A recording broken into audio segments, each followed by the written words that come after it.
Hello, everyone. Welcome back to Easy English Spark, your home for boosting English listening and speaking skills. Today, we're launching a series based on our story chapters, from early aspirations to renewed purpose, to help you practice real-life English. We'll listen to dialogue, learn key vocabulary, and speak out loud with confidence. Grab a notebook, get comfy at home, and let's spark your English journey. Chapter 1: Early Aspirations. I can still feel the chill of that spring morning when my grandmother and I first stepped through the sliding glass doors of Greenwood Community Clinic. I was 8, small enough that her steady hand could still envelop mine, curious enough that every fluorescent light seemed to spotlight a brand new discovery. The air carried a faint mixture of rubbing alcohol, eucalyptus cough drops, and something metallic I could never quite name. It was the scent of possibility, and it wrapped around me like a promise. Past the reception desk, nurses in mint green scrubs moved with a practiced grace, lifting chart folders, whispering reassurance to anxious parents, wheeling portable monitors that beeped like shy sparrows. Through a half-open curtain, I glimpsed a toddler whose face was streaked with tears. In the next instant, a nurse crouched eye level, produced a rainbow-striped sock puppet, and coaxed a giggle that shimmered down the hallway. I watched that single moment of comfort pierce a cloud of fear, and something inside me bloomed. I didn't yet know the words for what I felt, but I sensed a calling, quiet, insistent, irresistible. My grandmother Eleanor must have heard the silent vow forming in my chest. She leaned down so her silver hair brushed my cheek and asked, "Do you see how kindness can mend what medicine alone cannot?" I nodded, though my vocabulary was too small to describe the fire that had been lit.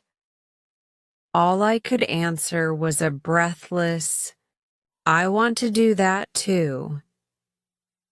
That night, back in our kitchen with its cinnamon and vanilla warmth, I rummaged through a dusty cabinet and unearthed my grandfather's leather doctor's bag, long forgotten since his retirement. Inside lay a tarnished stethoscope, a sphygmomanometer with a cracked dial, and a cracked leather notebook whose pages smelled faintly of cedar. I looped the stethoscope around my neck, its metal chilling the skin at my collarbone, and pressed the diaphragm to my heart. Thump, thump, thump. Each beat sounded like a door opening. I announced to the empty room, "One day I'll learn every secret hiding in that rhythm." Grandma poured cocoa, sat across from me, and said, "Dreams need fuel. Feed this one with knowledge."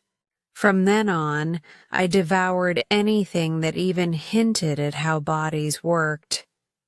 Dog-eared encyclopedias, the library's worn-out First Aid for Kids booklet, a National Geographic issue on the circulatory system that I read until its staples rusted. My bedroom walls grew crowded with hand-drawn diagrams of hearts, lungs, and red blood cells that resembled tiny inner tubes. At school, I became the child of endless questions. During a lesson on photosynthesis, I raised my hand to ask if chlorophyll was nature's version of hemoglobin. Mrs. Patel blinked twice, then smiled as if she had been handed a rare gem. "Curiosity," she said, handing me a booklet on human biology she had printed specially from the internet, "is the first tool of every scientist." I carried that booklet everywhere, its pages softening at the corners like an oft-held prayer book. Our modest backyard soon transformed into my open-air laboratory.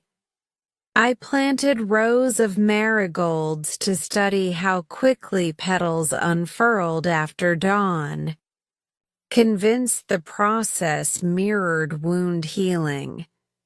I filled mason jars with pond water, labeled them Day 1, Day 2, Day 3, and tracked how sunlight altered the swirl of algae, telling myself I was learning about drug interactions in miniature.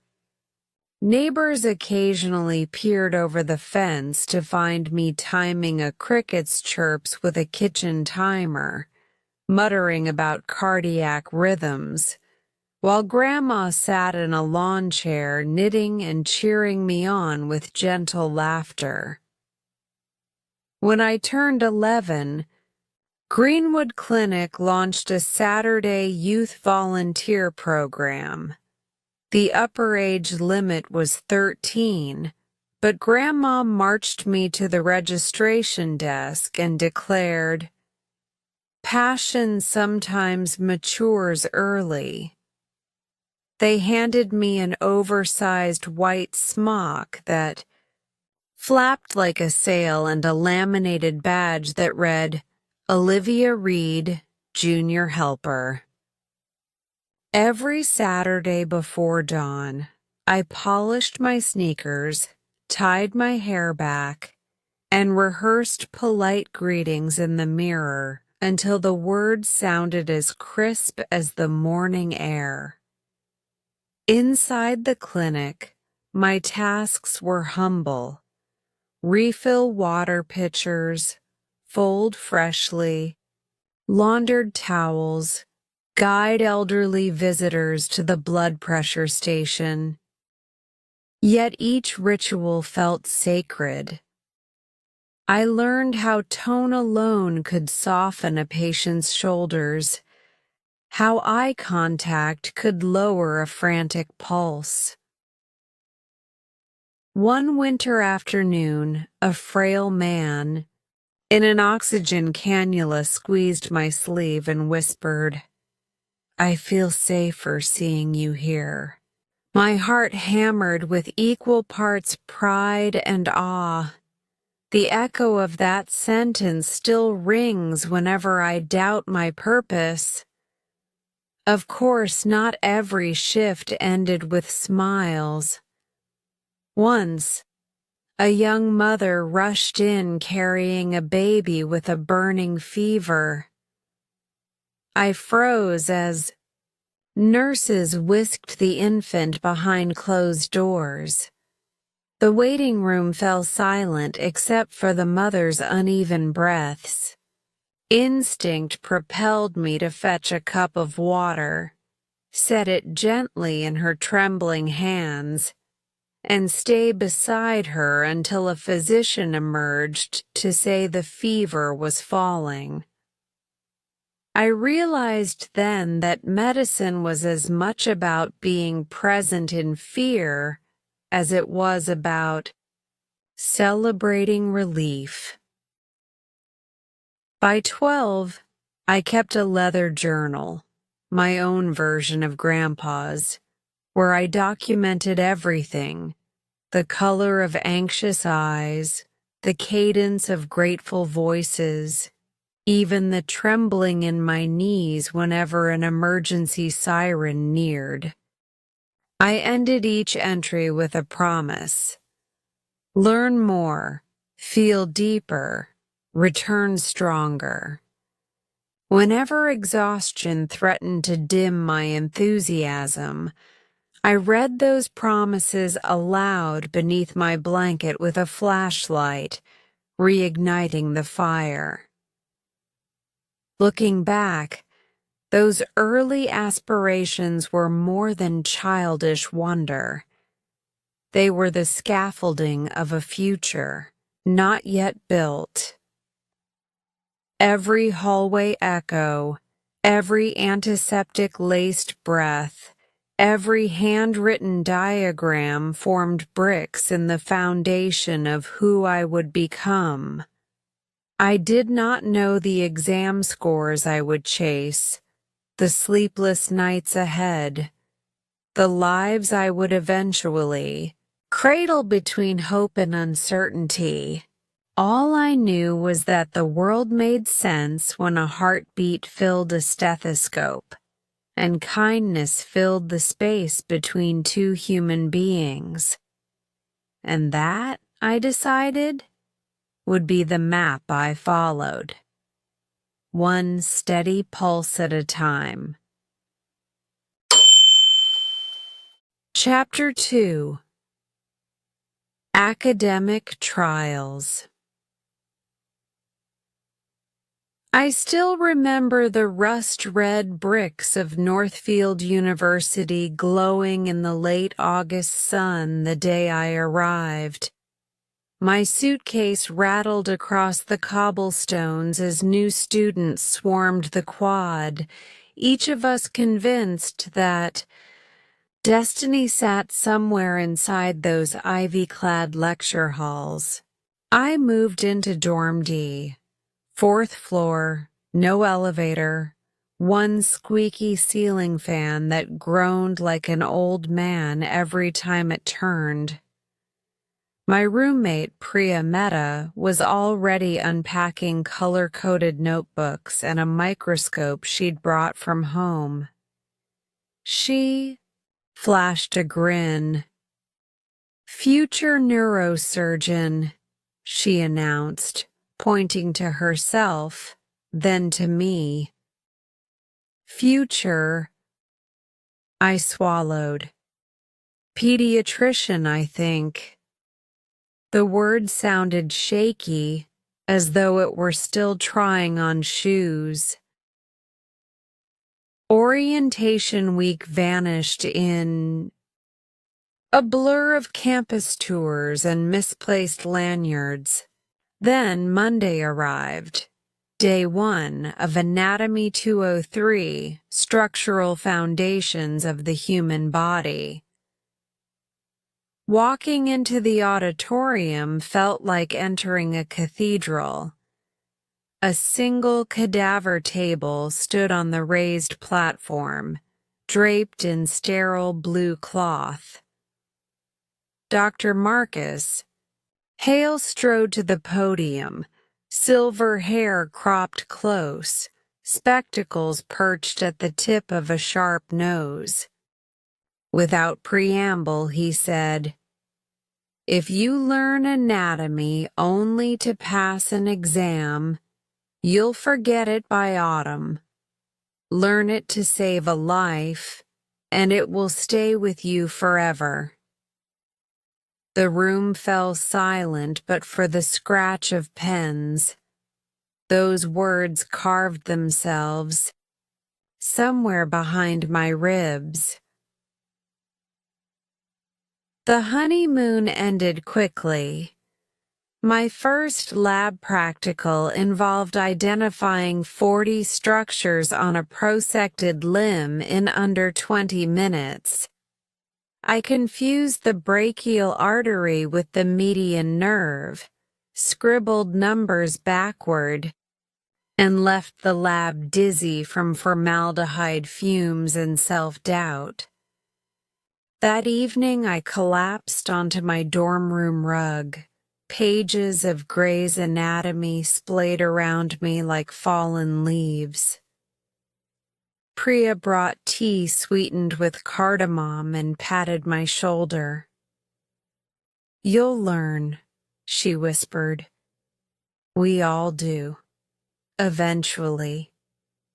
Weeks turned into a relentless rhythm.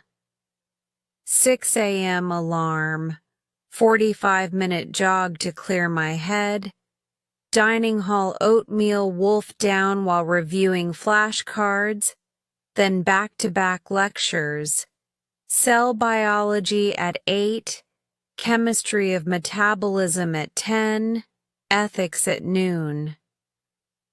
By the time I reached the anatomy lab at 2, my brain felt like an overcooked noodle, yet Dr. Hale's booming questions allowed no slack.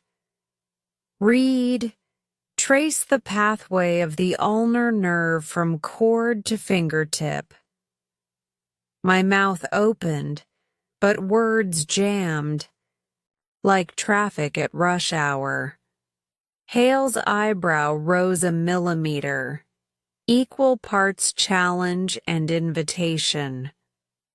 Somehow the answer tumbled out. Somehow I survived another afternoon. Evenings belonged to the library's northwest corner, where a draft from the old radiator kept most students away. Jonas Wu, my lab partner, joined me there, turning pages with the precision of a metronome. We devised mnemonics ridiculous enough to stick. Silly lovers try positions that they can't handle for the carpal bones. Oh, to touch and feel very green vegetables. Ah, heaven, for the cranial nerves. When the clock chimed midnight, we quizzed each other until our voices cracked, then trudged back across campus under a ceiling of stars we rarely had time to notice. Mid-semester exams descended like a cold front. My backpack felt heavier each day, crammed with spiral notebooks and half-eaten protein bars. I sat for biochemistry at 7:30 a.m. sharp. The multiple-choice bubbles blurred after the first hour. Results posted on a Thursday.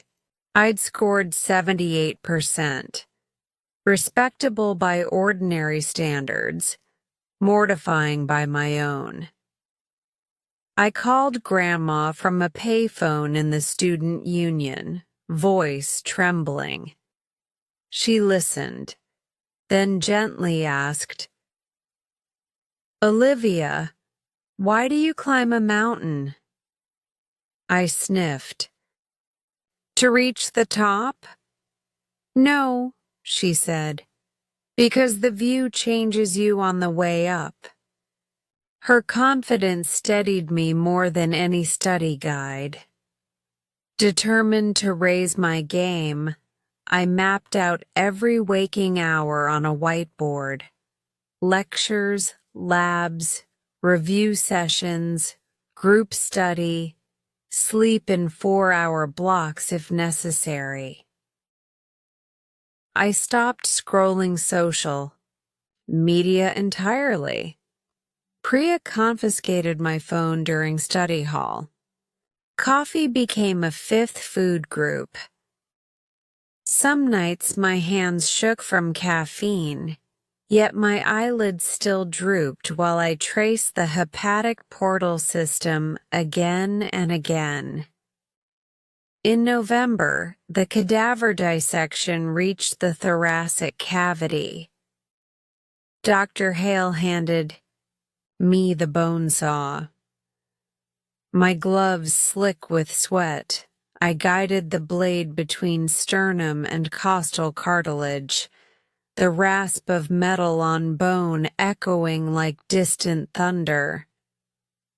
As the rib cage opened, lungs collapsed inward like deflated balloons.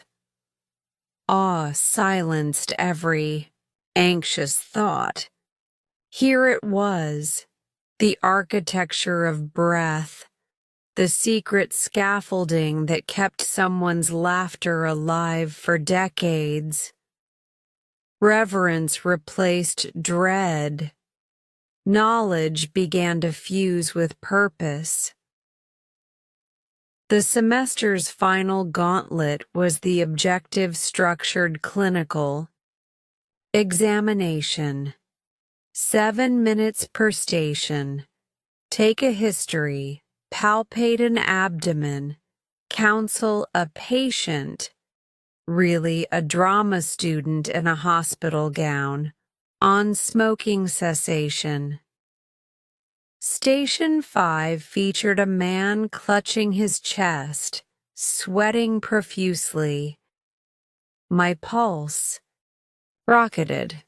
Remember the algorithm, I told myself. Airway, breathing, circulation. I delivered firm instructions, requested vitals, simulated aspirin administration, and reassured him while signaling for an imaginary cardiology consult. When the buzzer sounded, I exhaled so hard the standardized patient broke character to whisper, "Breathe, Doc. You did fine." Scores were posted the day before winter break. I hovered outside the dean's office bulletin board, heart hammering like those early stethoscope beats in Grandma's kitchen. When my eyes located Reed Olivia, 91, relief washed over me in waves. I wasn't top of the class. Priya claimed that honor with a jaw-dropping 97, but I had climbed higher than I dared hope after that first disastrous practical. Dr. Hale passed me in the hallway, offered a rare smile, and said, "Keep learning to save lives, Ms. Reed. The tests will take care of themselves." That night, the dorms buzzed with suitcases and goodbyes. I sat by the window, campus blanketed in quiet snow, and opened my leather journal. I wrote, "Academic trials are less about scores than about the person forged in the fire of sleepless nights and second chances. I arrived with curiosity. I leave this semester with resilience. The mountain is taller than I imagined, but the view, even from this ledge, is already changing me." I closed the journal, packed my stethoscope atop my sweaters, and whispered a promise to the darkened quad. I will return, climb again, and never forget why I started. Chapter 3. First Real Patient. The summer before my second year, I traded Northfield's quiet libraries for the humming corridors of Riverside Children's Hospital. Orientation began at dawn, when the rising sun painted the facade a soft dye. Peach and the smell of warm bagels followed us through the glass doors. My badge read Olivia Reed, student clinician, but the word that mattered most, a word I'd waited years to see, was printed in bold beneath it: pediatrics. Week 1 was mostly observation. I shadowed nurses as they calibrated IV pumps, learned to silence the relentless chirp of pulse oximeters, and memorized the geography of the ward. Supply room on the left, crash cart at every corner, playroom at the far end where murals of dolphins leapt across sea blue walls.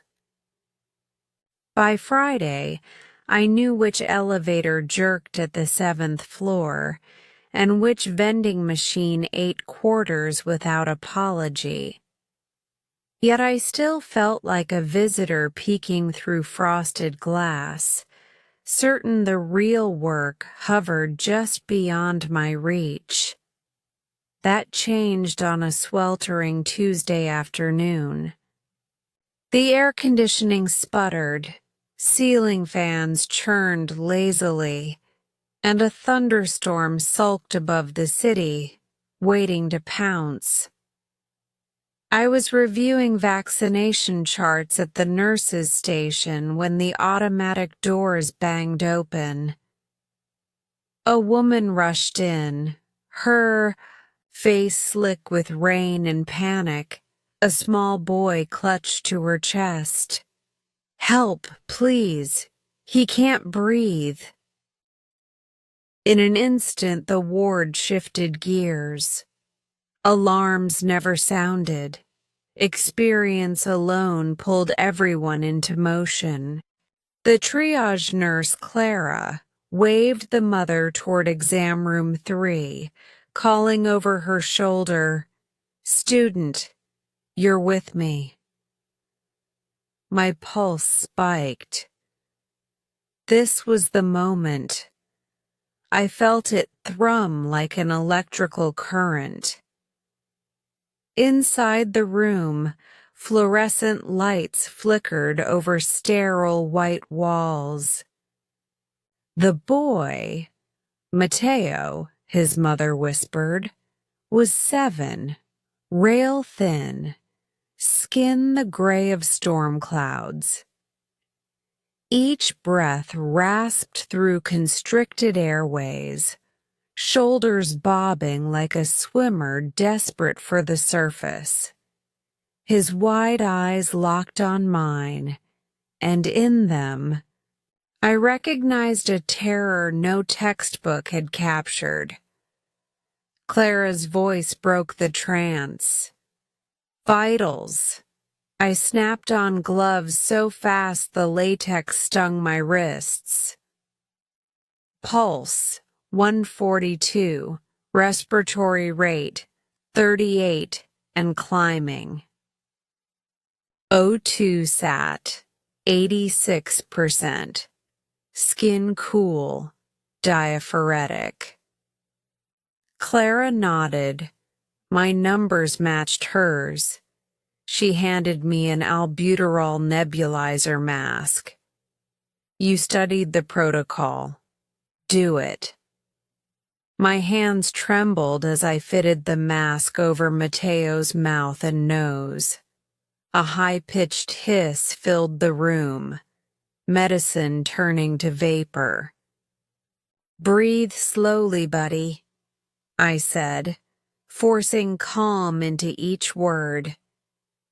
He tried, but each inhale rattled like paper tearing. His tiny fingers gripped mine with surprising strength. Dr. Harper Lang swept in, white coat unbuttoned, calm as a midwinter. "Lake." She scanned the monitor, then me. "Status?" I recited the vitals. "Good," she said. 2 puffs of ipratropium next, then consider systemic steroids. Olivia, stay with him. Talk him down. Talk him down." Of all the instructions lodged inside my head, algorithms, dosages, flowcharts, Those 3 words felt both simplest and hardest. I knelt so my eyes met Mateo's. His lashes fluttered, chest rising in frantic bursts. Mateo, imagine you're blowing out birthday candles, I said. Long, slow breath in. Good. Now blow. He tried, cheeks puffing around the mask. Another wheeze, another. But on the monitor, the O2 crept from 86 to 88%. Not victory, but a beachhead. His mother stood near the door, hand pressed to her mouth. Spanish syllables tumbled out. Prayers, I guessed. I answered with the only Spanish I knew. Tranquila, estamos ayudando. Calm. We are helping. She nodded, tears streaking rainwater down her cheeks. 10 minutes crawled by. Dr. Lang administered prednisone. Nurses adjusted flow rates. The storm outside cracked open the sky. Lightning strobed through the blinds. With each thunderclap, Mateo flinched, but I kept him anchored. Another candle, blow it out. Good. You're getting stronger. Slowly, impossibly, the numbers climbed. 90%, 93, 95. His breath stretched longer, shoulders relaxed. Color flushed back into his lips like dawn returning to a frozen landscape. Finally, he sagged against the pillows, exhausted but safe. Dr. Lang rechecked lung sounds. Wheezes decreasing. We'll monitor an hour, then move him upstairs. She stripped off her gloves, turned to me. Excellent composure, Ms. Reed. My heart soared. Mateo's mother approached, voice a hoarse whisper. Gracias, doctora. I shook my head. I'm only a student. But she pressed both my hands between hers. In that silent gesture lived every lecture I'd ever attended, every late-night flashcard, every sunrise jog. Knowledge mattered, yes, but at that moment compassion felt like the greater drug. I cleaned the nebulizer kit, disposed of tubing, documented the encounter, each keystroke vibrating with aftershock. My reflection in the computer screen looked older somehow, eyes rimmed with fatigue yet burning with something fierce and new, purpose verified by fire. Later, when Mateo was rolled to pediatrics, I followed. The hallway lights dimmed for evening rounds, casting gold halos over doorways. Mateo waved a sleepy hand. I handed him a paper airplane I'd folded from my notes. He smiled. It was lopsided, flimsy, but he launched it anyway. It glided a glorious 2 feet before nosediving. Still, in that brief flight, his laughter filled the ward. That night I walked home beneath a sky scrubbed clean by rain. The city smelled of wet asphalt and newborn promises. In my journal, I wrote, First real patient, Mateo Garcia, age 7. Diagnosis, acute severe asthma exacerbation.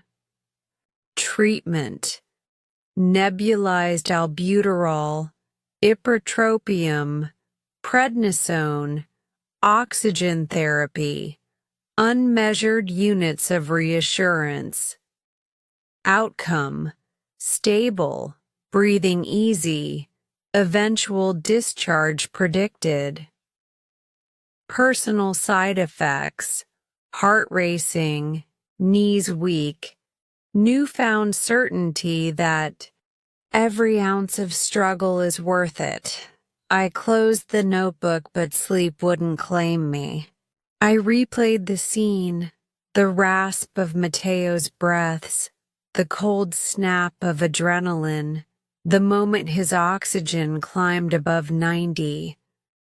For the first time, I understood what it meant to hold a life's delicate thread and keep it from snapping.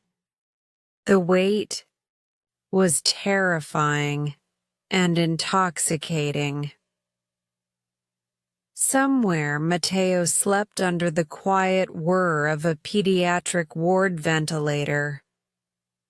Somewhere, thunder rolled toward the horizon, spent. And somewhere inside me, the timid girl who once traced diagrams in an attic lab grew into a clinician who could steady her hands and speak courage into the space between inhale and exhale. I whispered to the dark, "This is only the beginning," and felt the world shift, breath by steady breath, into something completely new. Chapter 4. Growing Determination.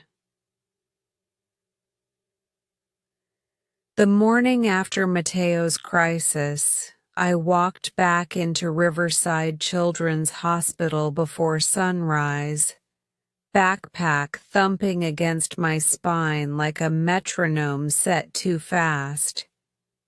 I could have taken the day off, Dr. Lang practically insisted, but the corridor lights still glowed sovereign yellow in my dreams, and I needed to confirm none of it had been imagined. When I reached the pediatrics ward, the night shift nurse waved me over. "Your little flyer pilot asked for you." Mateo sat propped against cartoon strip pillows, hair sticking up like grass after a downpour. The nebulizer mask lay idle on the bedside table. His first words were not hello, but, "Can you show me how to fold another airplane, Doctora?" I corrected him, still a student, not yet a doctor, but he only shrugged, as children do when titles mean less than actions. Together we creased a fresh sheet of construction paper into sharper wings, and it sailed nearly halfway across the room. When it crash-landed against the curtain, he clapped like we'd broken a world record. That brief visit galvanized me more profoundly than any lecture ever had. Mateo's lungs were steady now, but my own heart beat with a new commanding rhythm. Whatever it takes, learn it, master it, give it. I left the hospital certain that my next semesters would not be a continuation of school. They would be a campaign. Redesigning the war room. Back on campus, the autumn term arrived like a martial drum line. I tore down my old study schedule, the neat boxes labeled review, lecture, sleep, and replaced it with a sprawling wall calendar color-coded for ambition. Orange for core classes, green for clinic shifts, blue for research, hours, red for self-imposed simulation drills. Priya poked her head in and whistled low. Planning to cure mortality by Christmas? Just trimming the margin of error, I answered, and meant it.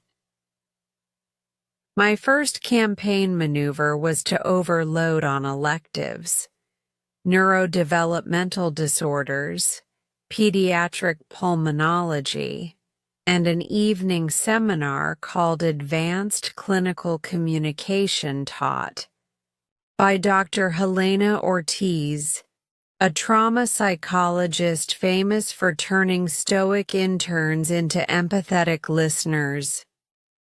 Dr. Ortiz's opening line set the tone. A scalpel in a careless hand cuts twice, once through flesh, once through trust. Every Tuesday night, she made us practice delivering bad news to actors who cried real tears.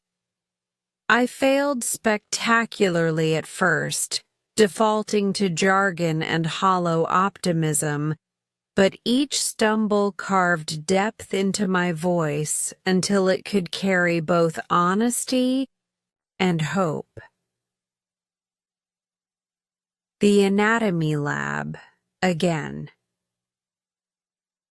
Meanwhile, Dr. Hale's sequel course, Advanced Regional Anatomy, demanded we dissect frozen cadaveric sections as thin as deli slices, tracing nerve roots that looked like threads of spun glass. Hale's reputation for merciless pop quizzes remained intact. One icy morning, he pointed at my specimen's pelvis and asked, "Read. Name every structure pierced by the pudendal nerve on its way to Alcock's Canal." Sweat prickled beneath my gloves, but I answered without stuttering. He offered his rarest reward, a single satisfied grunt. Hale's approval was addicting yet insufficient. I wanted mastery that transcended grades. So Jonas Wu and I hijacked an unused lab room on Saturday evenings. Under dim fluorescent buzz, we practiced surgical knots on peeled oranges until the peels shredded. We timed one another inserting IV catheters into silicone arms, competing to minimize air bubbles. When security knocked, we flashed student IDs and begged 5 more minutes, emerging after midnight, reeking of latex and determination. Enter the research arena. Around this time, Dr. Lang emailed, interested in contributing to a pilot study on pediatric asthma phenotypes. The subject line alone spiked my pulse. I spent evenings mining electronic medical records, correlating exacerbation frequency with socioeconomic data, inhaler technique, even seasonal humidity patterns. The numbers wove a story.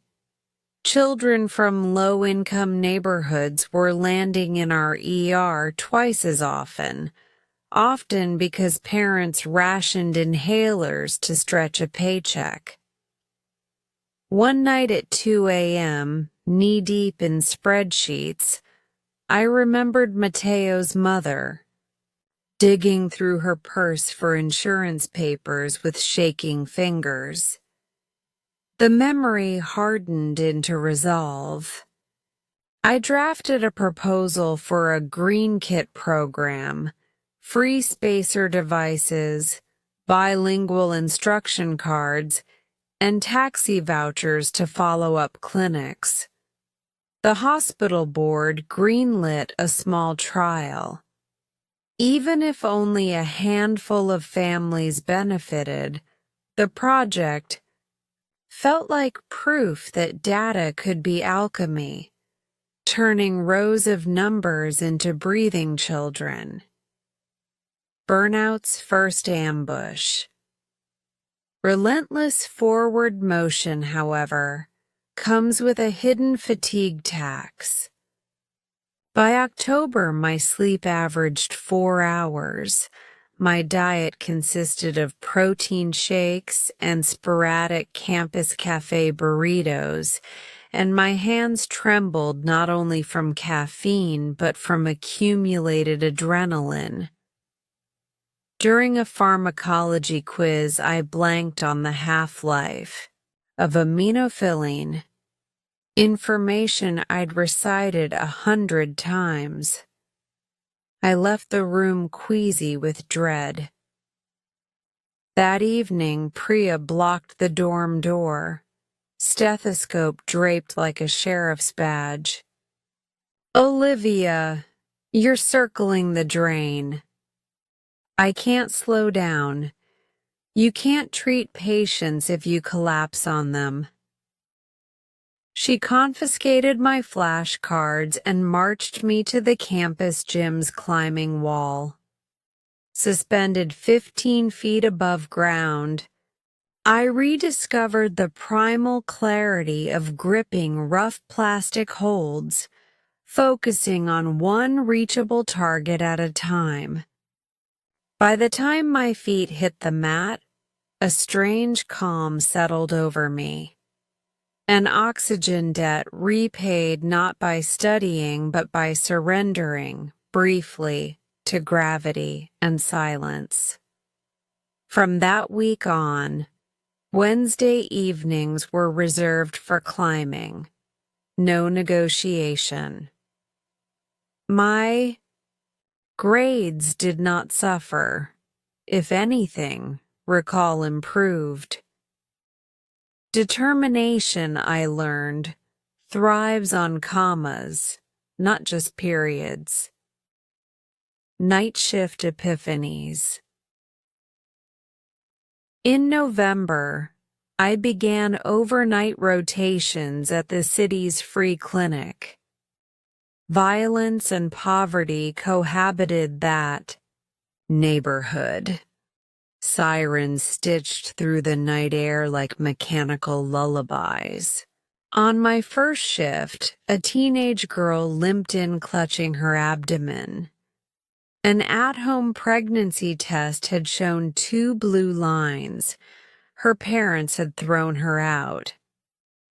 While the attending physician arranged social services, I sat with her in the exam room's harsh fluorescence. She bit her lip until it bled. Words from Dr. Ortiz's seminar surfaced. Presence is the first medicine. I didn't speak advice or statistics, just asked her name, Nadia, and listened. By dawn, she had a referral for prenatal care, a bus pass, and a note of phone numbers scribbled in my untidy scrawl. She hugged me, sudden and fierce. The embrace smelled of sweat and fear and faint lavender hand lotion, and it anchored another weight to my purpose. Determination isn't merely academic might. It's the willingness to stand sentinel in another person's darkest hour. Letters on the door. December brought frost to the dorm windows and evaluation scores in sealed envelopes. Mine bore a handwritten note from Dr. Ortiz. Your voice has grown edges. Use them to carve space for others to speak. Dr. Langs read, excellent analytic rigor. Never lose the heart that powers it. But what stunned me most was a wobbly crayon drawing slid under my door. A crooked airplane, huge brown eyes, and the blocky signature, Mateo. On the back, his mother had written, he breathes easy now, thanks to you. I taped the picture above my desk. Whenever the midnight oil smelled more like desperation than discipline, I glanced up and remembered why the war room existed. The semester's final siege. The last hurdle was the pediatric pathophysiology cumulative. 200 multiple-choice questions, each a battlefield of almost right answers. I arrived armed, with sharpened pencils and an odd serenity. Somewhere between asthma flow charts and climbing wall reprieves, determination had shifted from feverish to focused, its edges honed but steady. When results posted the following week, my eyes skimmed. The list twice before belief caught up. Top 5% of the cohort. Hale's quirked eyebrow, Lang's quiet nod, Ortiz's approving half-smile. Bit parts in a larger revelation.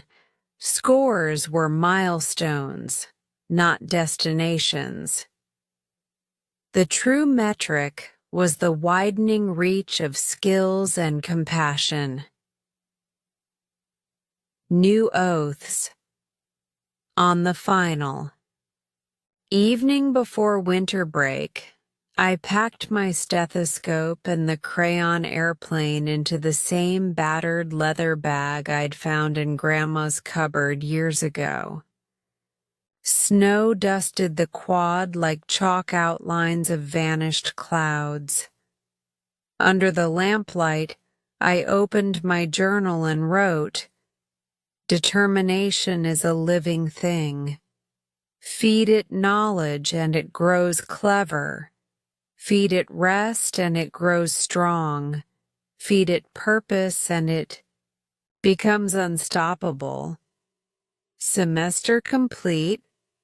Lungs steady, heart forward.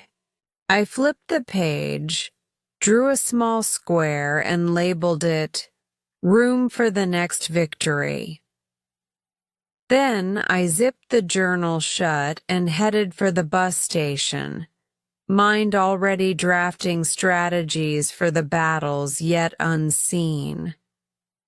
The campaign continued, but tonight, I could march home knowing the army within me was better trained, better fed, and carrying not just textbooks, but letters, drawings, and whispered thanks. The true armory of a healer in the making. Chapter 5. Family Storm. I came home for winter break, eager to trade fluorescent lab lights for the soft glow of our living room fireplace. Fresh pine scented the air, and snow hushed the neighborhood like a lullaby. Dad, Michael Reed, the man who could fix a leaky roof before breakfast, met me at the door, pulled me into a bear hug, and declared we'd christen the holidays with his famous cinnamon pecan waffles. His voice still had that morning DJ warmth I loved. The only thing I noticed out of place was the faint crease between his eyebrows when he thought no one was looking. 3 nights in, we hosted our traditional ugly sweater dinner. Mom fussed over the turkey. Grandma Eleanor supervised while sipping peppermint tea. My job, as always, was to keep Dad away from the carving knife until the bird actually rested. When the oven timer chimed, he sprang up. Too fast. Halfway across the dining room, his breath snagged. A plate slipped from his hand and shattered. He pressed 2 fingers to his temple, blinked hard, and mumbled something about dizziness. Every clinical reflex I owned ignited. Dad, sit down. It's nothing, kiddo, just lightheaded. But the color in his lips had drained to a vague lilac, and a fine sheen of sweat glossed his forehead. I guided him to a chair, took his wrist, pulse irregular, galloping, then tumbling, premature beats skipping stones across a pond. Arrhythmia. Mom's eyes widened. Michael? Probably dehydration, he insisted, forcing a lopsided grin. My stethoscope was still in my suitcase upstairs, but I didn't need it. I recognized the subtle shoulder twitch every time an ectopic beat misfired. We're going to the hospital, I said, voice firmer than I felt. The ride to St. Gabriel's snowflakes blurred past the windshield as I drove, hazard lights blinking Morse code against the dark. Dad sat shotgun, arms crossed as if body heat alone could tame the chaos inside his chest. Every few minutes he cleared his throat, a telltale sign of discomfort he'd never admit. I kept my tone clinical, asking about chest pressure, radiation of pain, shortness of breath. He answered like a model patient, but his clenched jaw shouted what his words tried to hide. At St. Gabriel's ER bay, triage moved quickly. Middle-aged male, irregular heartbeat, near syncope. The nurse clipped a pulse oximeter to Dad's finger. It glowed 95%, but danced in erratic peaks on the monitor. An ED resident whisked him away for an EKG. I stayed behind, suddenly demoted from student clinician to anxious daughter. I felt exposed, my white coat confidence folded away in a winter parka. Minutes crawled into an hour before Dr. Leah Price, a cardiologist with calm gray eyes, approached. Your father's experiencing atrial flutter with rapid ventricular response, she explained, tracing the saw-toothed EKG waveform with her pen. I heard the words, parsed the physiology, yet a surreal haze muffled them. She recommended IV diltiazem to slow the ventricular rate, maybe an electrical cardioversion if medication failed. I nodded mechanically, the same nod I'd seen families give me at the clinic, one that says I understand the language but not the reality. They let me stand at the foot of the bed while medications dripped. Dad raised an eyebrow. "You look worried, Liv." "I'm fine," I lied. "Your eyebrow does that little arch when you're lying." Even on a cardiac monitor, he found bandwidth for dad jokes. The rate came down, 170, 150, 120. Relief loosened my lungs. But then Dr. Price ordered an echocardiogram and a troponin panel. "Just to rule out ischemia," she assured us. A harmless phrase in clinic, a thunderclap when it concerns someone you love. Waiting room time warp hospitals. Measure time differently. Seconds stretch when you stare at double doors, waiting for someone to emerge with either routine updates or life-altering news. Mom paced, palms pressed together as if in prayer. Grandma sat erect, knitting needles clacking like rain on a tin roof. I fielded their questions, translating acronyms into plain speech. A-flutter, RVR, EF. But my voice sometimes broke because the data points were now blood in my father's veins, not bullet points on a slide deck. Finally, Dr. Price returned. Echo shows mild left atrial enlargement, but no major wall motion abnormalities. Troponin is normal. Good signs.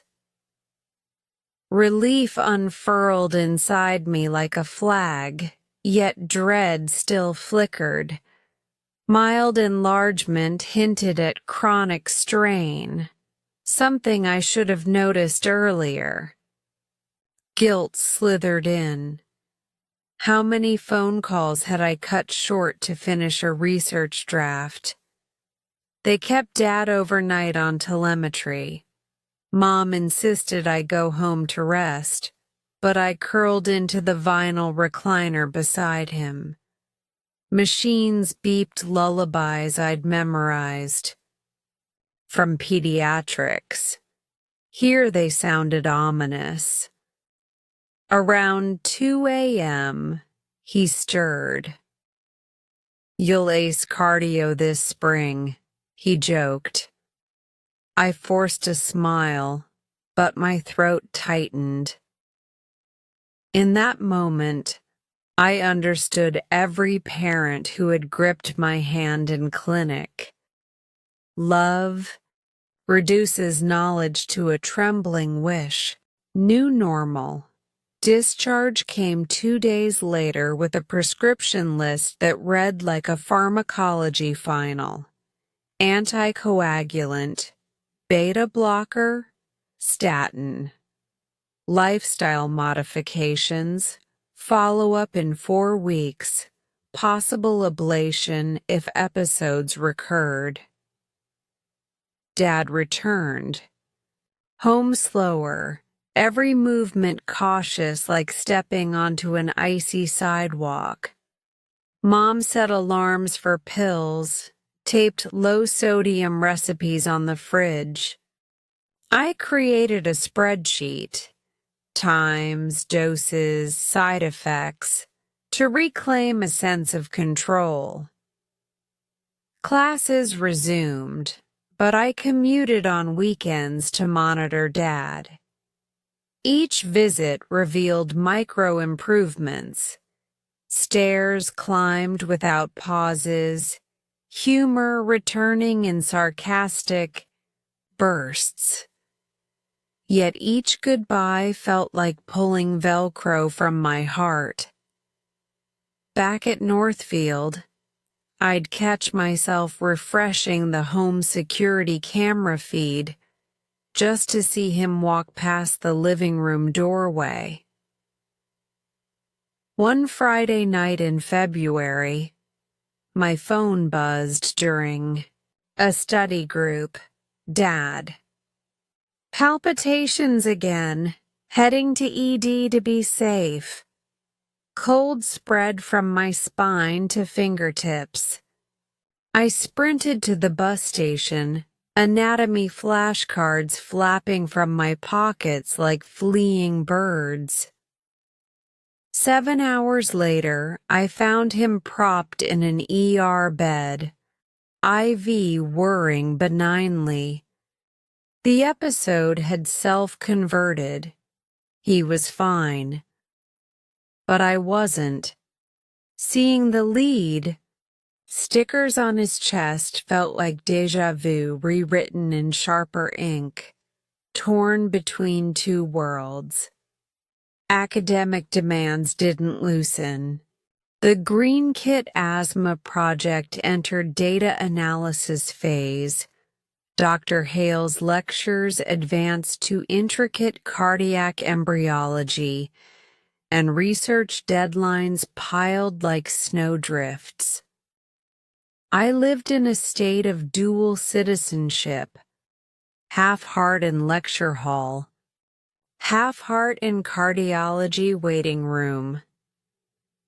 Some nights, I set 2 alarms, one to wake for 5 a.m. pharmacology review, another to remind Dad of his 6 a.m. beta blocker. I learned the quiet despair of video calling home to watch Dad's eyelids flutter mid-sentence. I polished my telephone triage. Lightheaded? Check your blood pressure. Any chest tightness? Shortness of breath? Medical algorithms collided with daughterly panic, and sometimes I ended the call and cried into library textbooks, ink bleeding, under sudden tears.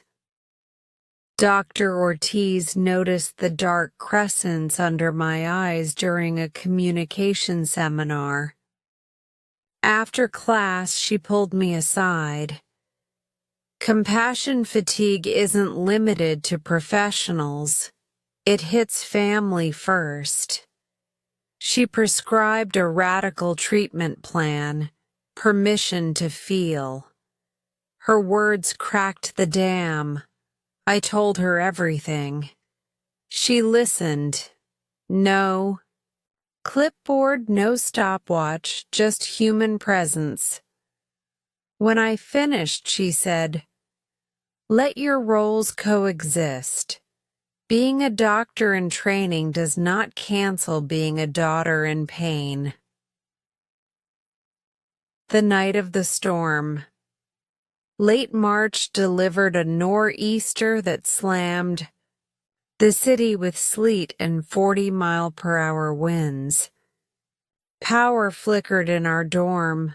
My phone rang. Mom. Her voice quivered. "It's happening again. Ambulance is en route." Lightning streaked the sky outside my window as if underlining her sentence. I grabbed the emergency duffel I'd started, keeping by the door, charger, bus fare, extra scrubs, and raced downstairs. Buses were suspended, roads closed. I stood in the snow, paralyzed by distance and weather, and the brutal irony that while I could recite ACLS protocols by heart, I was 200 miles away from the only person I wanted to treat. Back inside, I camped in the sim lab, the only place with a backup generator. Monitors glowed over lifeless mannequins, unintended stand-ins for Dad. I called the ICU nurse every 2 hours. A successful cardioversion restored sinus rhythm, lab stable. They'd keep him 24 hours for observation. The storm outside wailed. The storm inside me cracked something open. I realized I could not be in every place, heal every heartbeat. What I could do was prepare, so thoroughly, so relentlessly, that when I was present, I'd wield knowledge, like armor and love like a steady hand. At dawn, power returned. I borrowed Jonas's car, skated over slush-slick highways, and reached the ICU by lunch. Dad's first words, "You look like roadkill." "Top of the class roadkill," I shot. Back, tears mixing with laughter. He squeezed my hand, stronger than last time. The squeeze felt like sunrise, quiet victories. April ushered in cardiac rehab sessions, treadmill walking, resistance bands, nutrition workshops. I attended as many as schedules allowed, watching Dad's posture straighten minute by minute. One afternoon, the therapist asked patients to set a goal. Dad grinned at me and said, "Dance at my daughter's medical school graduation." My throat tightened. I scribbled it on his chart like a sacred oath. We worked in tandem, he counting steps, me counting data points for the Green Kit study. When preliminary results showed a 30% drop in ER revisits among participating families, Dr. Lang applauded my statistical tenacity. I credited Dad. His fight fueled everything. Redrawing the map. Finals loomed, but priorities looked different now. I still chased excellence, but not for applause. I chased it because every dosage calculation, every EKG nuance might one day draw the line between fear and relief for someone else's family. Each time I raised a coffee mug at 2 a.m., I pictured Dad's coronary arteries, tiny highways I intended to understand until nothing about them could surprise me again. The night before my cardiovascular physiology final, Dad texted a photo. Him on the dance studio floor, ankle to ankle with Mom, both laughing, instructor blurred in motion behind them. "Practice round," the caption read. I stared at the image until it blurred, then closed my notes. Sleep, for the first time in weeks, arrived without a fight. Storm's eye. By semester's end, Dad's arrhythmia hadn't returned. His cardiologist scheduled a follow-up in 6 months. I scheduled my Step 1 exam for the same week. 2 battles, 1 front line. In my journal, I wrote, "Family storm taught me medicine's hardest lesson. Every heartbeat you save will echo in your own chest. Carry both echoes. They will guide your hands." I closed the journal, exhaled, and understood that storms are not just forces to withstand. They are crucibles forging resilience, compassion, and a determination no syllabus can teach. Dad was healing. I was evolving. And somewhere in the quiet between lightning strikes and cardiology rounds, I saw the map ahead. Not a straight path, but one etched by pulses, stumbles, embraces, and the unbreakable filament that runs from a daughter's heart to her father's, beating in imperfect but resilient time. Chapter 6. Endless Vigil. The cardiac ward at St. Gabriel's never truly sleeps. It dozes, perhaps. Lights dim to twilight, alarms hushed to polite chimes. But even at 3:03 a.m., a nurse's shoes will still whisper down the bay. Wax tall, and a monitor will eventually decide to protest with a warning beep. I learned that rhythm in the weeks after Dad's second flare, when overnight observation stretched into an indeterminate stay for an ablation procedure his cardiologist deemed prudent. Prudent for them meant decisive action.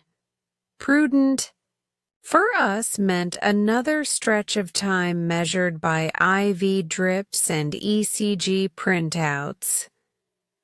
Pre-op limbo. The morning of the procedure, Dad lay in a gown too thin for December.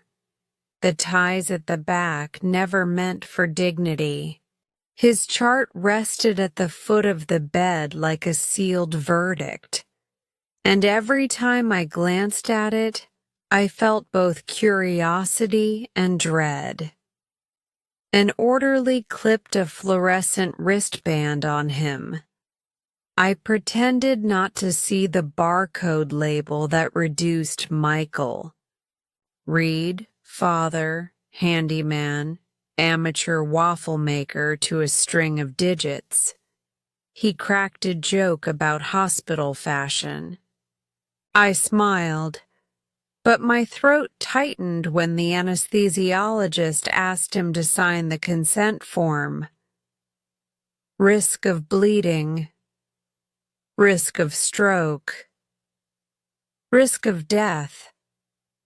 I'd rattled off that litany to patients myself, but hearing it aimed at Dad felt like watching someone level a pistol at my own heartbeat. Mom kissed his forehead twice, once for love, once for luck, then followed the surgical tech who wheeled him down the hall. When the double doors sealed, time flattened into waiting room purgatory. Vinyl chairs in a military grid, a coffee maker that produced something caffeine-colored, muted TV looping weather updates no one cared about. I opened my pharmacology notes, but the words trembled on the page like minnows skittering away from a net. Every 15 minutes I looked at the status screen. Read M. In procedure. Every 15 minutes it looked exactly the same. At hour 2, I texted Grandma an update.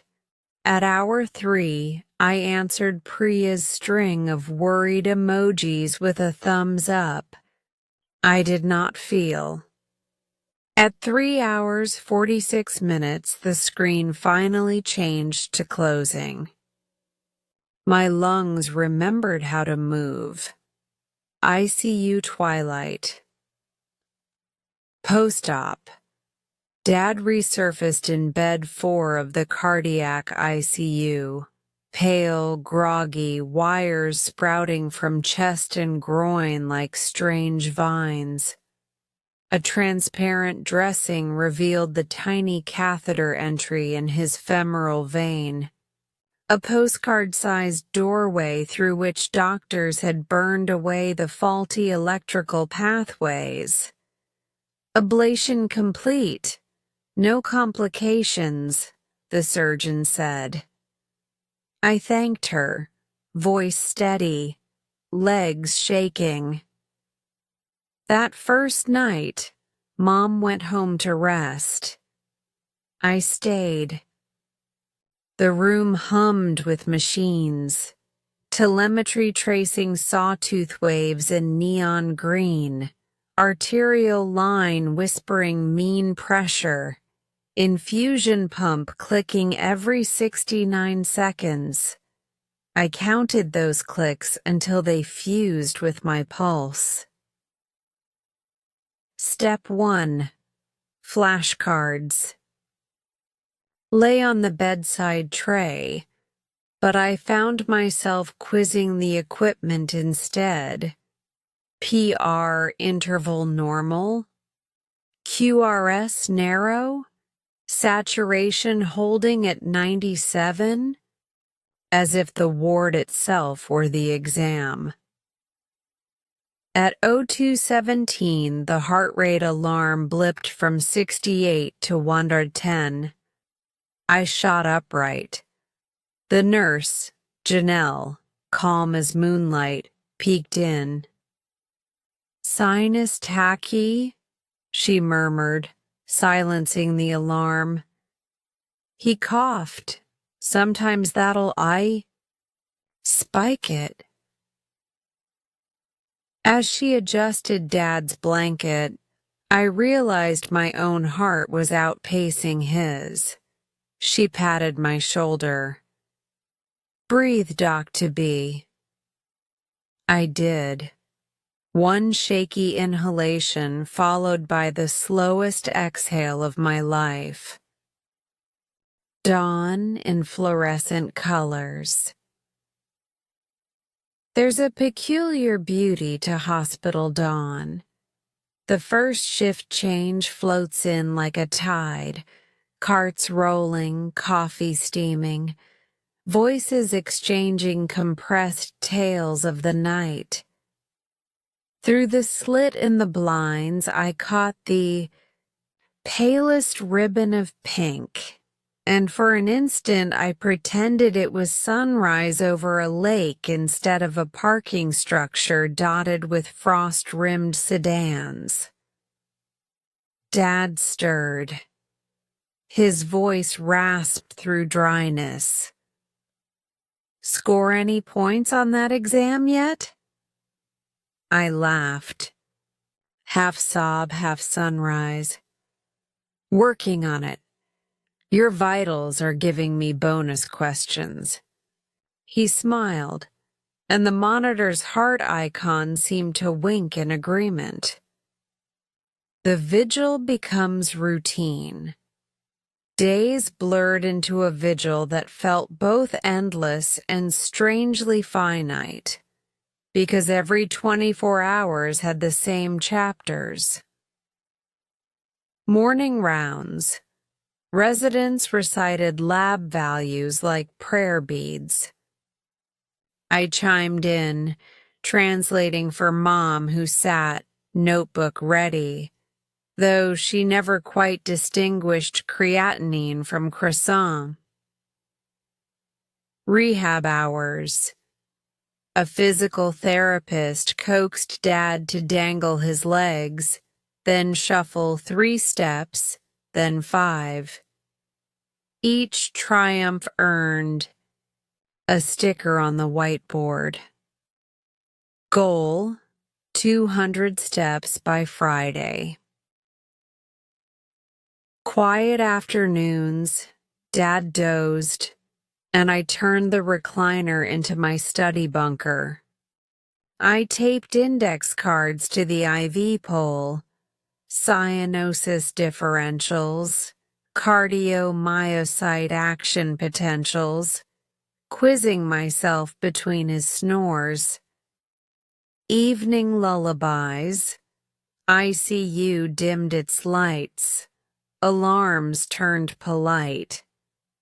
I read Dad chapters from a detective novel, his eyelids fluttering at cliffhangers. Sometimes I caught nurses lingering in the doorway, listening. In the hush between 1 a.m. and 3 a.m., the ward transformed into a cathedral of soft beeps and sleeping bodies. I learned to read the emotional Morse code of alarms, the chatty elevator ding, the distant ventilator's sigh, the ominous flat line on a monitor 3 bays away that froze everyone for a heartbeat before revealing itself as a lead that popped. Loose. Each sound stitched into the quilt of constant watchfulness. Crisis in Bed 7. On Vigil Day 8, just after 02 Zhao, Bed 7 coded. The curtain ripped open, light flooded, a crash cart thundered past. I glimpsed a motionless silhouette, ribs lifting under each compression. For 3 minutes the world shrank to the cadence of CPR. 1 and 2 and 3 and then the electric thunk of the defibrillator. Return of spontaneous circulation. Applause is forbidden in ICUs, but every exhale felt like clapping. I turned back to Dad's monitor, still in sinus rhythm, yet my hands trembled because mortality had walked so near the foot of his bed. He slept through it, blissfully unaware. I didn't. The study desk beneath the monitor. Step 1 loomed 2 months away. I feared resentment would bloom. Why can't I study in a library like everyone else? But instead, a strange synergy formed. Whenever bradycardia popped on Dad's screen, I reviewed vagal physiology. While he practiced breathing with a spirometer, I mentally traced oxygen's path from alveolar sac to cytochrome oxidase. Medicine had ceased to be abstract. It pulsed in the room's stale air, whispered from the IV pump, blossomed in the magenta bruise on Dad's forearm where they drew morning labs. One night he woke to find me asleep on my flashcards. "Olivia," he murmured, voice frayed but steady. "I'm proud of you for how you fight." "Half dream," I muttered. "We fight together." I felt his hand on my hair, and the monitor confirmed it. Heart rate 72, calm as a lullaby. Setbacks and small miracles. Progress stalled on day 12. Low-grade fever spiked. Blood cultures hinted at a catheter infection. Vancomycin dripped, its scent of plastic and bitterness filling the room. Dad's face drained of color. Fatigue draped him heavier than any blanket. I counted respirations, 22, 24, coaching him through incentive spirometer breaths. In the hallway, I overheard residents debate remove the line, start a new peripheral, and guilt erupted. Why hadn't I insisted on stricter aseptic technique? The rational student in me knew infections happen. The daughter wanted a redo button. 48 anxious hours later, the fever broke. Dad's cheeks pinked. He asked for waffles. Cafeteria variety would do. When the tray arrived, he declared them inferior but heroic, and he managed half before dozing mid-bite. I saved the uneaten triangle as if it were a trophy. A window, finally. On Vigil Day 18, the cardiologist pronounced the ECGs stable, echo reassuring, labs pristine. "We'll move him to step down," she said, handing me discharge planning forms. The words floated like gold leaf.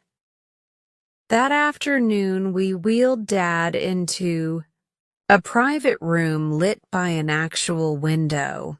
Sunlight spilled across the bed, warm, ordinary, miraculous. He closed his eyes, soaking it in. The monitor here was smaller, quieter, still a tether, but a silk thread compared to the ICU's cable. Night shifted too. For the first time, I dared leave for 6 hours. I walked home beneath street lamps dusted with frost, the city strangely enormous after weeks inside hospital walls. My own bed felt foreign, but sleep welcomed me like a tide, and I sank without dreams. Countdown to discharge. The next week was a checklist. Walking circuit around the unit without telemetry leads. INR within range. Final echo clear. Dad achieved 250 steps, joking he'd overshoot so insurance got its money's worth. Each milestone wrote its echo in my journal. Day 21, walked unassisted. Day 23, sinus all day. Day 24, laughed at my flashcard joke about funny currents.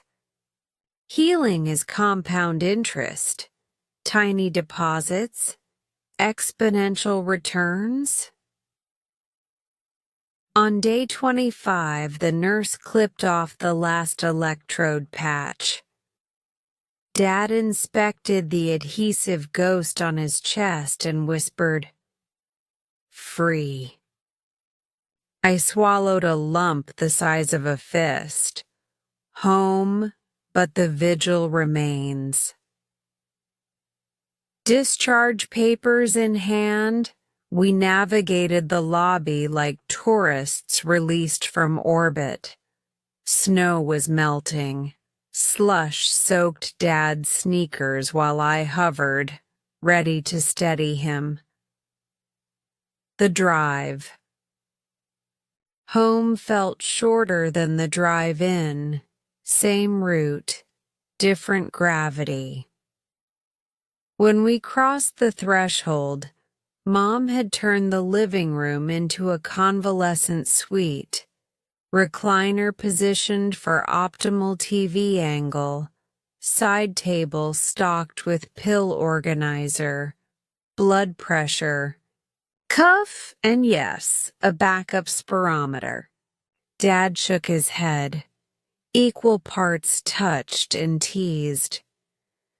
I'm recovering, not running mission control. That first night back, I sat on the couch long after my parents slept. The house creaked its old, comforting language, but in my mind, monitors still hummed, alarms still blinked, and I realized the vigil wouldn't switch off just because the machines were gone. It had imprinted itself like a second heartbeat, a new kind of watchfulness. Classes resumed the next Monday. I returned to campus, yet every lunch break I called to confirm Dad's meds. Every evening I requested his blood pressure reading. He teased me, but I heard the reassurance in his voice too. Each shared number was a tiny bridge across distance. I set my phone to ping at 02:17 a.m., the hour of that first ICU tachycardia, to remind myself to breathe, remember, be grateful. Step 1 approached. On mock exams, I aced every cardiac question because I'd lived them. More importantly, I answered ethics vignettes with a tenderness burnished by nights at a bedside, fingers pressed to a pulse that was 50% science, 50% miracle. On the eve of the real exam, Dad texted a selfie, him in the driveway, snow shovel in hand, a note saying, heart rate 75, drive safe. I saved the image beside Mateo's airplane drawing, two talismans representing why every vigil matters. Epilogue of the Vigil. Endless. Vigil was not really endless. It evolved. It taught me that medicine is not merely intervention, but presence. A watch kept through dark hours when outcomes are undecided, and hope is the only IV running wide open. It taught me that knowing a heart's electrical pathways is useless unless you also understand the trembling silence that follows an unexpected alarm at 02:17 a.m. As I closed my journal that night, I wrote one final line beneath the long tally of vitals, dosages, and whispered prayers. A clinician counts beats. A daughter hears the pauses between them. In those pauses, the vow is renewed. Stay, listen, stand guard, endlessly if necessary, until dawn. Then I set my alarm for dawn, placed the stethoscope by my pillow, and drifted to sleep, still listening, still watching, still ready. Chapter 7. Signs of Hope. I woke the first morning of my spring rotation to birdsong instead of beeping monitors. The light in my childhood bedroom pinked by an early April sunrise. Downstairs, I heard the faint grumble of the coffee maker and The unmistakable thump shuffle of Dad's slippers against hardwood. Slow but steady, like a drummer learning a new tempo. When I reached the kitchen, he was already at the counter measuring out oats and almond flour. Thought I'd try a new, heart-healthy waffle recipe, he said, tapping the measuring cup as if it were a drumstick.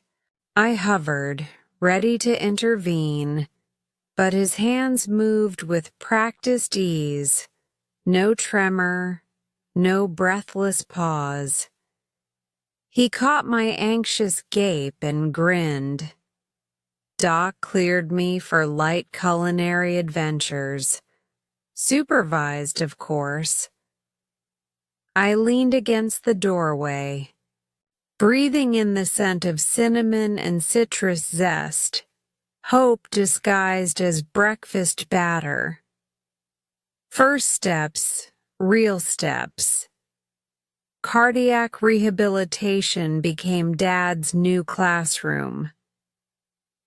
3 times a week we drove to the community gym, where therapy stations lined up like carnival booths.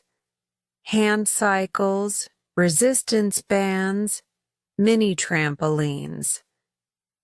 On day 1, his goal was 6 minutes on the treadmill at 1 mile per hour. He managed 7. By day 14, he completed 15 minutes at 2 miles per hour, color high in his cheeks.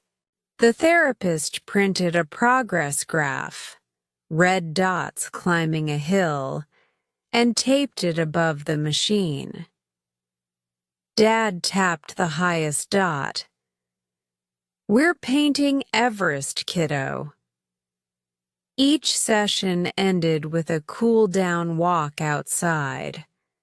April trees were flushing, green. Magnolia petals littered the sidewalks like confetti. Dad would point to a squirrel or a cloud shaped like a hammer, trying to distract from his own labored breaths. I timed his pulse at the wrist. 80, 78, 74, and felt the knot in my chest loosen notch by notch. Campus echoes of progress. Back on campus, hope leaked into every corner. Jonas and I presented preliminary results of the Green Kit project at the GEE Student Research Forum. Inhaler mastery up 45%, ER revisits down 32%. Dr. Lang introduced us by saying, "When data meets compassion, the numbers learn to breathe." The applause felt like sunlight after weeks underground.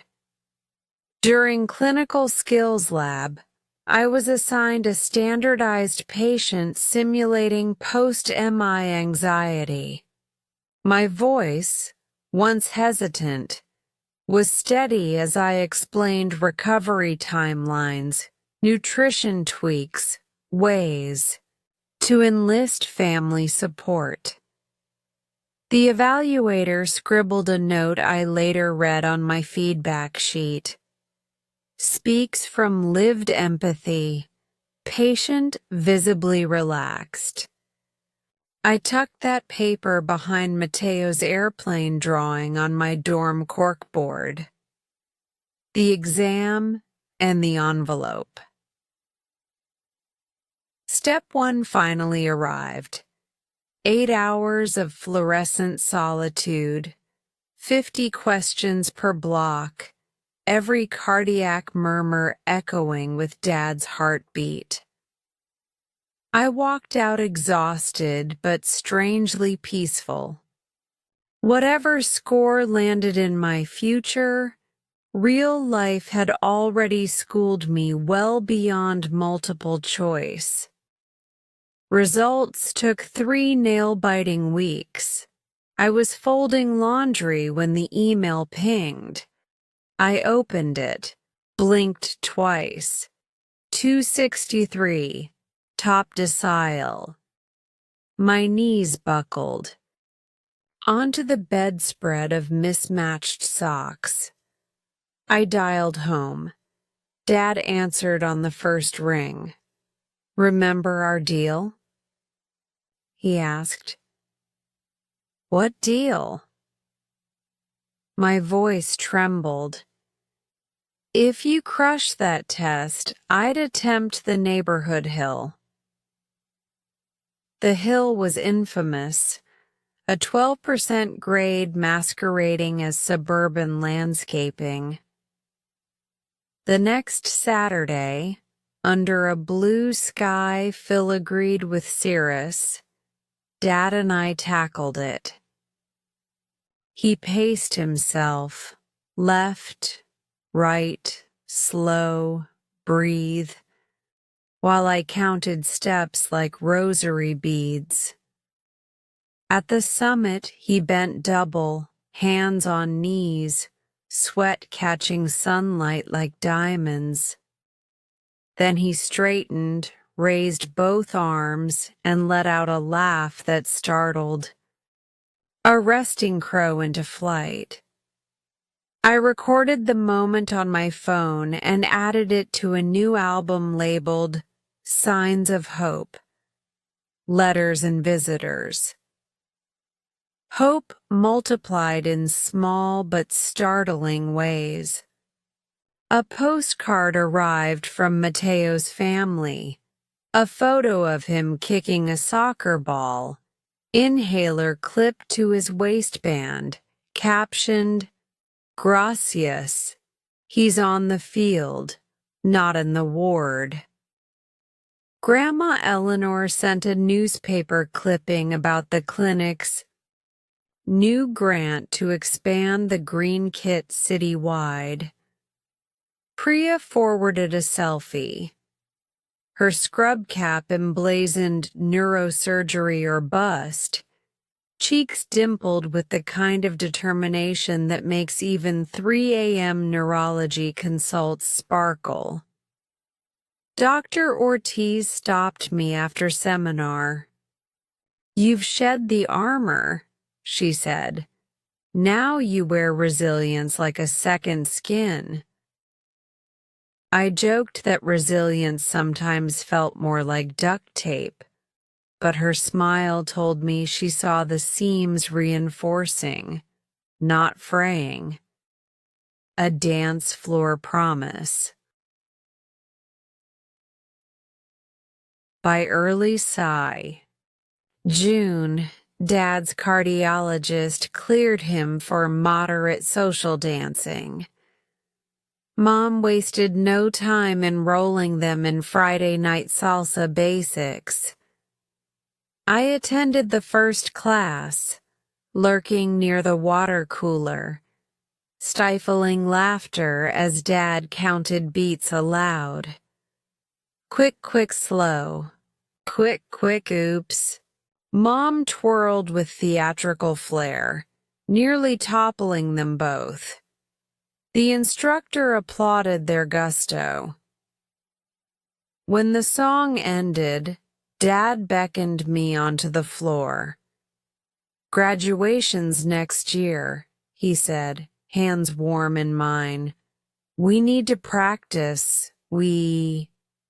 Stumbled through a clumsy 3-step, our collective 2 left feet tangling until rhythm found mercy. In that moment, I glimpsed the future he'd promised. A lit stage, him in a suit, me in a gown, hearts synchronized after so many misfires. Sunlit, ordinary summer settled like a balm. Dad resumed tinkering in the garage. Light projects at first, sanding an old bookshelf, organizing paint cans by shade. I hovered, but he waved me off. "Go be 20-something," he said. So I biked to the lake with friends, ate watermelon on the pier, let the worry lines ease from my forehead. Every evening I returned to find Dad unscathed, a new notch carved in the workbench marking hours without palpitations. One twilight he called me outside. Fireflies stitched gold thread through the yard. He pointed to the sky. Jupiter gleamed near the crescent moon. "Huge, bright, steady," he murmured. "You remind me of that." The compliment, simple and cosmic, lodged under my sternum. Ripples beyond our door. Hope emanated in circles. Jonas and I trained clinic volunteers to demonstrate proper spacer technique using empty soda bottles modified into teaching tools. Cost $0. Impact immeasurable. Dr. Lang reported ER asthma admissions down another 8% since spring. She credited us. We credited the parents who trusted us. The parents credited kids like Mateo who inspired them. A chain reaction of hope, physics, rewritten in empathy. At the hospital, I now rotated through cardiology. Attending rounds brought me to bed 7, the same room that had coded months before. A new patient lay there, pulse quivering at 140. I adjusted his oxygen, met his panicked stare, and said, "We'll steady this." My voice carried the conviction of nights spent counting my own father's breaths. The monitor complied. Heart. Rate dipped to 126, then 115. A small descent, but the first descent is always the hardest. I labeled it internally. Sign of hope, NAR 47 harvest season. Autumn returned, and with it the golden light that reminds Midwest towns of their enduring resilience. Dad's final rehab evaluation showed resting heart rate 68, BP 122/76, ejection fraction solidly mid-50s. The therapist printed a glossy certificate that read, "Cardiac Rehab Champion." Dad taped it to the fridge beside my Step 1 score report, a shrine to our intertwined victories. On campus, I received an email. The Green Kit study accepted to the National Pediatric Conference with a travel stipend. I forwarded it to Dad. Subject line, "Pack your dancing shoes." He replied with a gif of Fred Astaire tap dancing, captioned, "Warming up." My laughter startled the library quiet, closing the chapter, opening the next. The night before presenting. At the conference, I sat on my dorm bed surrounded by index cards. Dad called. His voice sounded younger than a year ago. "Tomorrow's big," he said. Remember, your data might save someone's kid, and your heart might outdance mine, I teased.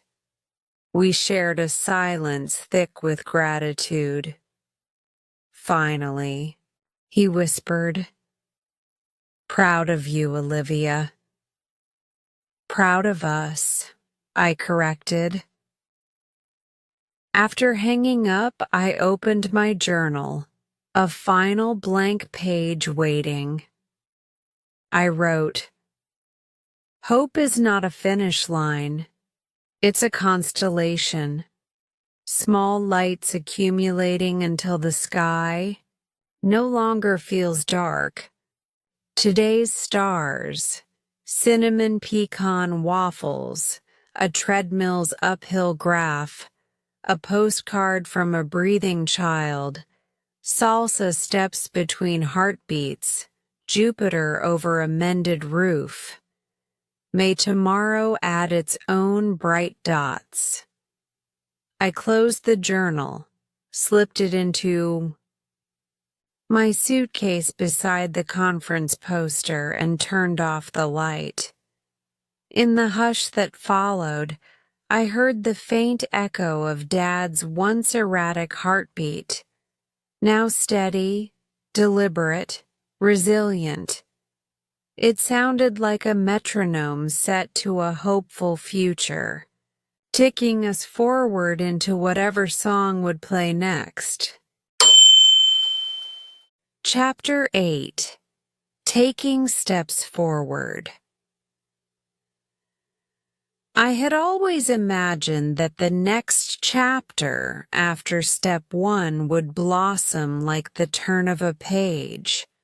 One firm flip, and suddenly everything would be new ink, new margins.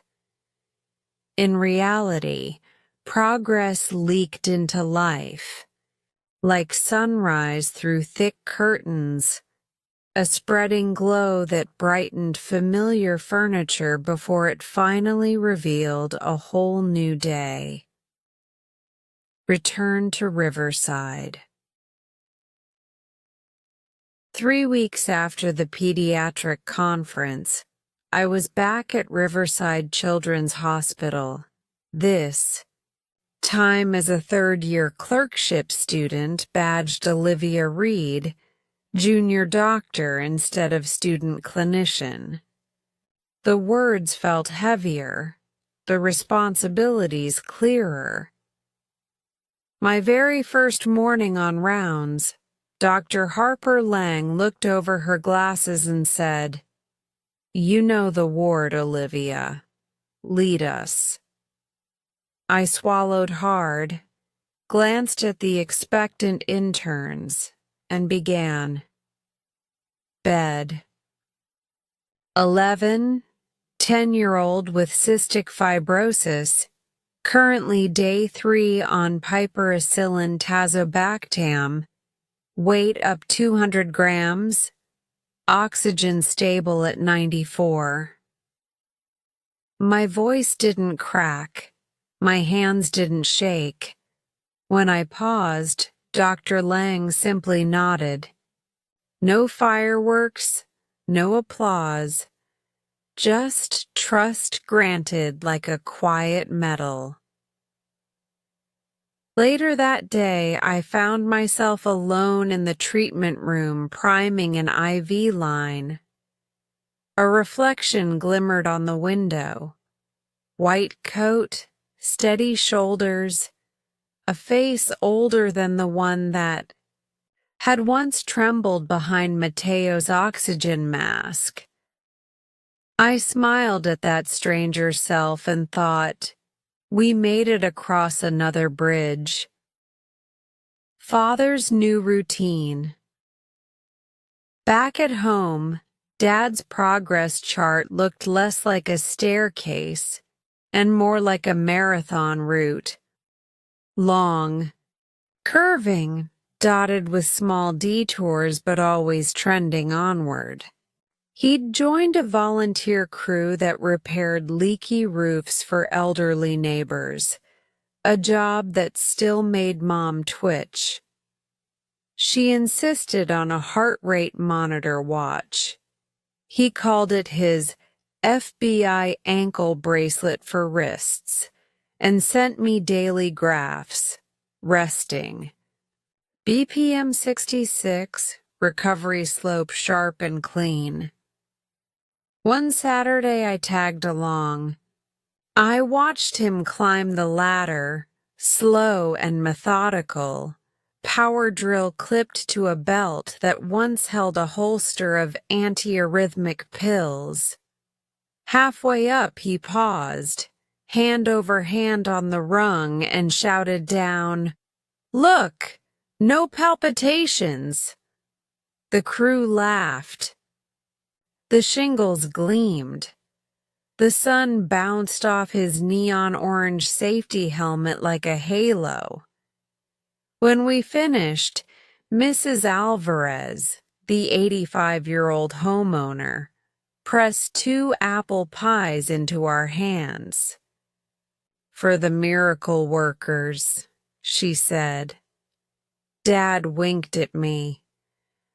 Doctoring comes in many flavors. Cinnamon today. Green Kit 2.0. The Green Kit program had outgrown the soda bottle phase. With the conference buzz came a modest city grant. Enough to print sturdy bilingual manuals and supply actual plastic spacers, not the MacGyver versions Jonas and I had crafted. We recruited 6 volunteers, held weekend training sessions, and negotiated with 3 more clinics. One rainy afternoon, we met with the school district nurse coordinator. She signed on to stock every elementary infirmary with inhaler kits. As she passed the memorandum across the table, I felt the same electric shiver I'd felt when Mateo first breathed easily, like striking one domino and seeing a mile of futures begin to tip gracefully forward. New kind of studying, clinical rotations, replaced textbook diagrams with living atlases, murmurs whispering through stethoscope bells, rashes blooming across real skin. Every night I chronicled the day in my leather journal. Feb 9. Teen with new onset type 1 diabetes wept at fingerstick. Practiced counted breathing with him until tears dried. Studying now meant replaying those conversations, asking, did my words empower or confuse? I revised my scripts the way actors refine monologues. Except the stakes were glucose readings and trust, not applause. I also practiced self-care with almost academic zeal. Wednesday climbing nights remained sacred. Priya, between neurosurgery, shadow calls, nicknamed us the dopamine duo. Harnessed to ropes, chalk dust on our palms, we converted stress into vertical momentum. At the wall's summit, we'd slap the bolt and yell the week's triumph, INR stable, or mastered spinal tap positioning, before lowering ourselves into gravity's forgiving arms. Dad becomes the teacher. Come spring, Dad's cardiologist asked if he'd speak to a group of newly diagnosed arrhythmia patients. The idea stunned him silent for a full minute. You want me to what? Be the motivational poster guy, he joked, but the doctor just smiled. People hear risk of stroke and see darkness. Show them the light. The night before his talk, Dad sat at the dining room table scribbling bullet points on index cards.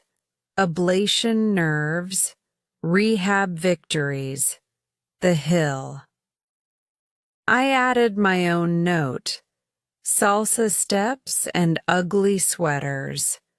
He rolled his eyes but tucked the card in his pocket. On presentation day, I slipped into the hospital auditorium's back row.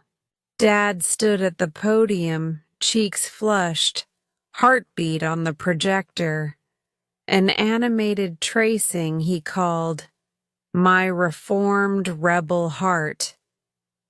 He told them about the first dizzy spell that shattered a dinner plate, about the beep-laden nights, about counting treadmill dots like footholds up Everest. Then he held up a photo, us mid-spin at dance class, laughter blurred like motion lines. "This," he said, "is life after the procedure. Not perfect, but perfectly worth it." When applause erupted, he spotted me in the rear. His hand rose, in a half salute, half hug across the distance. My chest swelled so wide for a moment I thought my heart would flutter. Residency roadmaps. Third year hurtled forward, and the conversation shifted from pass-the-shelf exam to where will you match? My nights filled with program spreadsheets, pros and cons lists, salary columns weighed against climate charts. Cardiology whispered, pediatrics sang, but internal medicine offered a stage wide enough for both. Dr. Lang's advice echoed, choose the field that makes you forget to check the clock. In May, I flew to a residency fair in Boston. During the layover, I texted Dad, "Terminal B coffee is 6, send funds." He replied, "Can't, bought dance lesson package. Learn to moonwalk. You'll earn your own latte." I chuckled in a sea of serious applicants, shoulders suddenly lighter. At the fair, I spoke with a Harvard-affiliated program boasting a community outreach track. When I described Green Kit, the director's eyebrows rose and she asked, "Would you replicate something like that here?" The possibility felt like a door unlocking not with a click, but with a choir note. The relay race. July delivered a marathon of milestones. Mom completed her first 5K charity walk. Dad shadowed her on a bike, hooting like a coach. Jonas matched into pediatrics at UCLA. Priya landed an away rotation in London. Our friend web chatted. Us from Heathrow, eyes sparkling. "We're scattering," she said, "like seeds." I thought of dandelions, fragile yet engineered for distance. At Riverside, Dr. Lang let me run a code. A 3-month-old with bronchiolitis desatted to 79. I called for PEEP escalation, ordered racemic epinephrine, kept voice calm, though adrenaline roared in my ears. The baby pinked up. Afterward, Dr. Lang squeezed my shoulder. That was attending level poise, Olivia. I texted Dad one word, baby, and he answered with a gif of a tiny superhero cape flapping one last hurdle. In late August, during a routine checkup, Dad's ECG showed a brief run of premature atrial complexes. Harmless blips, the cardiologist assured, but it scraped old anxiety raw. That night I lay awake listening for phantom alarms. At dawn, Dad found me pacing the porch. Remember what you told that cystic fibrosis kid? Step forward, pause, breathe, he said, handing me a mug of chamomile. Same rule, different heart. We watched the sun ignite the horizon, and I realized hope is not linear. It's a spiral staircase. Sometimes you circle near the same fear, but on a higher floor. The graduation waltz. A year later, robed in black with crimson sash, I strode across the auditorium stage. My diploma felt feather-light compared to the gravity of that moment. The dean pronounced, Dr. Olivia Michelle Reed, and the world blurred through tears. Then the band struck the first notes of a waltz, Dad's surprise. In the aisle, he extended a hand. His grip was warm, pulse solid beneath the cufflink. We swayed, 1, 2, 3, 1, 2, 3, into the space between rows, laughter bubbling around us. Cameras flashed like constellations. Mom dabbed her eyes. Grandma clapped off beat. Priya streamed the dance for Jonas, cheering from the West Coast. As we turned, I felt the layers of our journey spiraling outward. Hospital hallways, treadmill graphs, index cards, magnolia petals, and realized this was the true culmination, not the parchment in my hand. When the song ended, Dad bowed dramatically. See? He whispered. Told you I'd dance at your graduation. I hugged him so tight, the metal on his jacket pressed a circle into my cheek. Forward is a compass, not a mile marker. That night, suitcase half-packed for residency, I opened my journal to the final section labeled, Taking Steps Forward. I wrote, Forward is not a finish line. Forward is Dad testing a ladder rung, a child exhaling albuterol into a spacer, a grant application sent at 2 a.m., a scared intern whispering the right order set. Forward is me, now Dr. Reed, eyes on the next ward, heart tuned to monitors reel, and imagined. The path will kink and loop, but every step is an arrow, and the quiver is inexhaustible. I slipped the journal beside my stethoscope.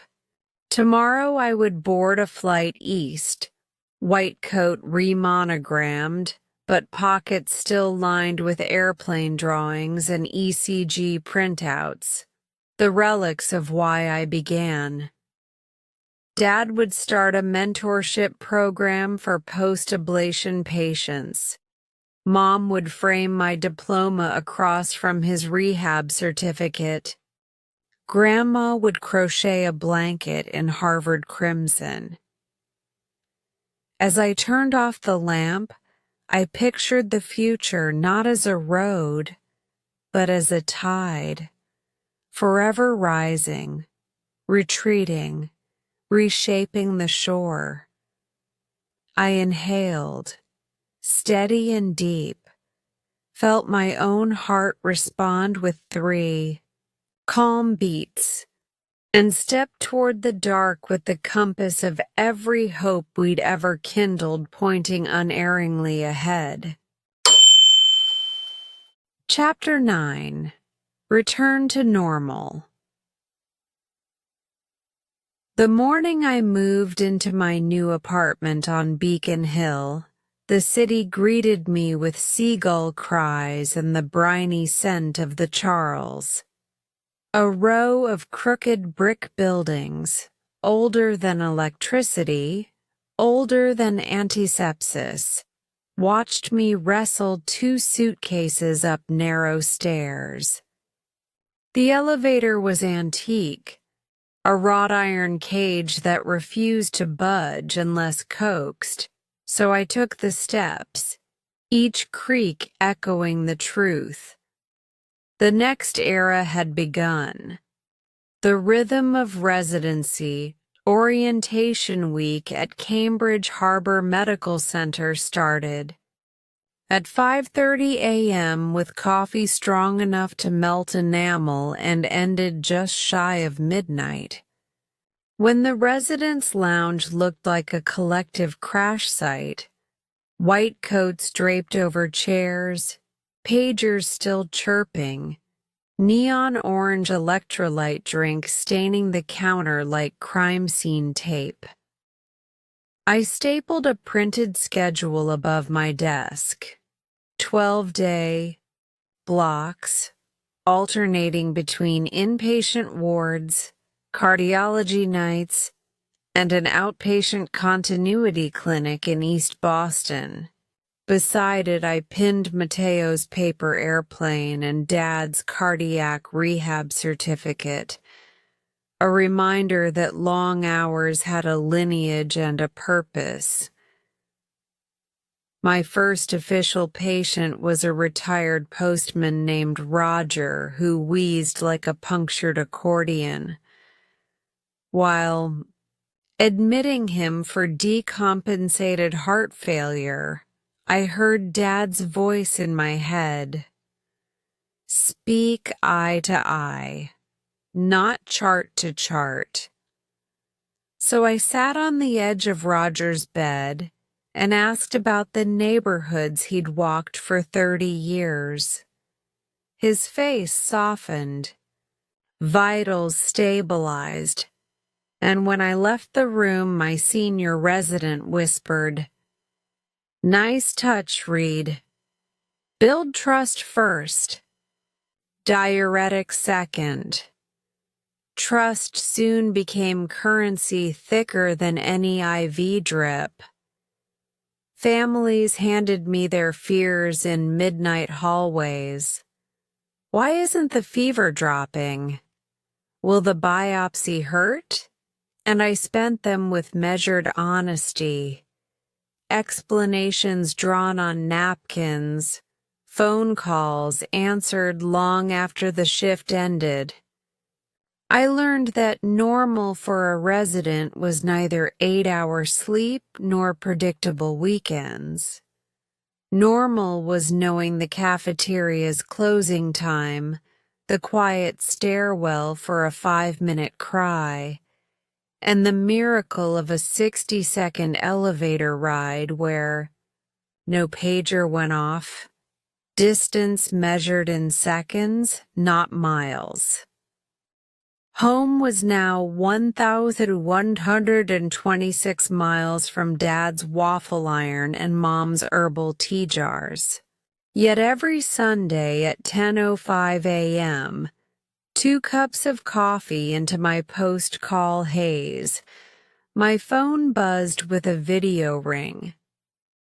Dad would appear first, hair damp from morning jogs, heart rate watch flashing smug green numbers.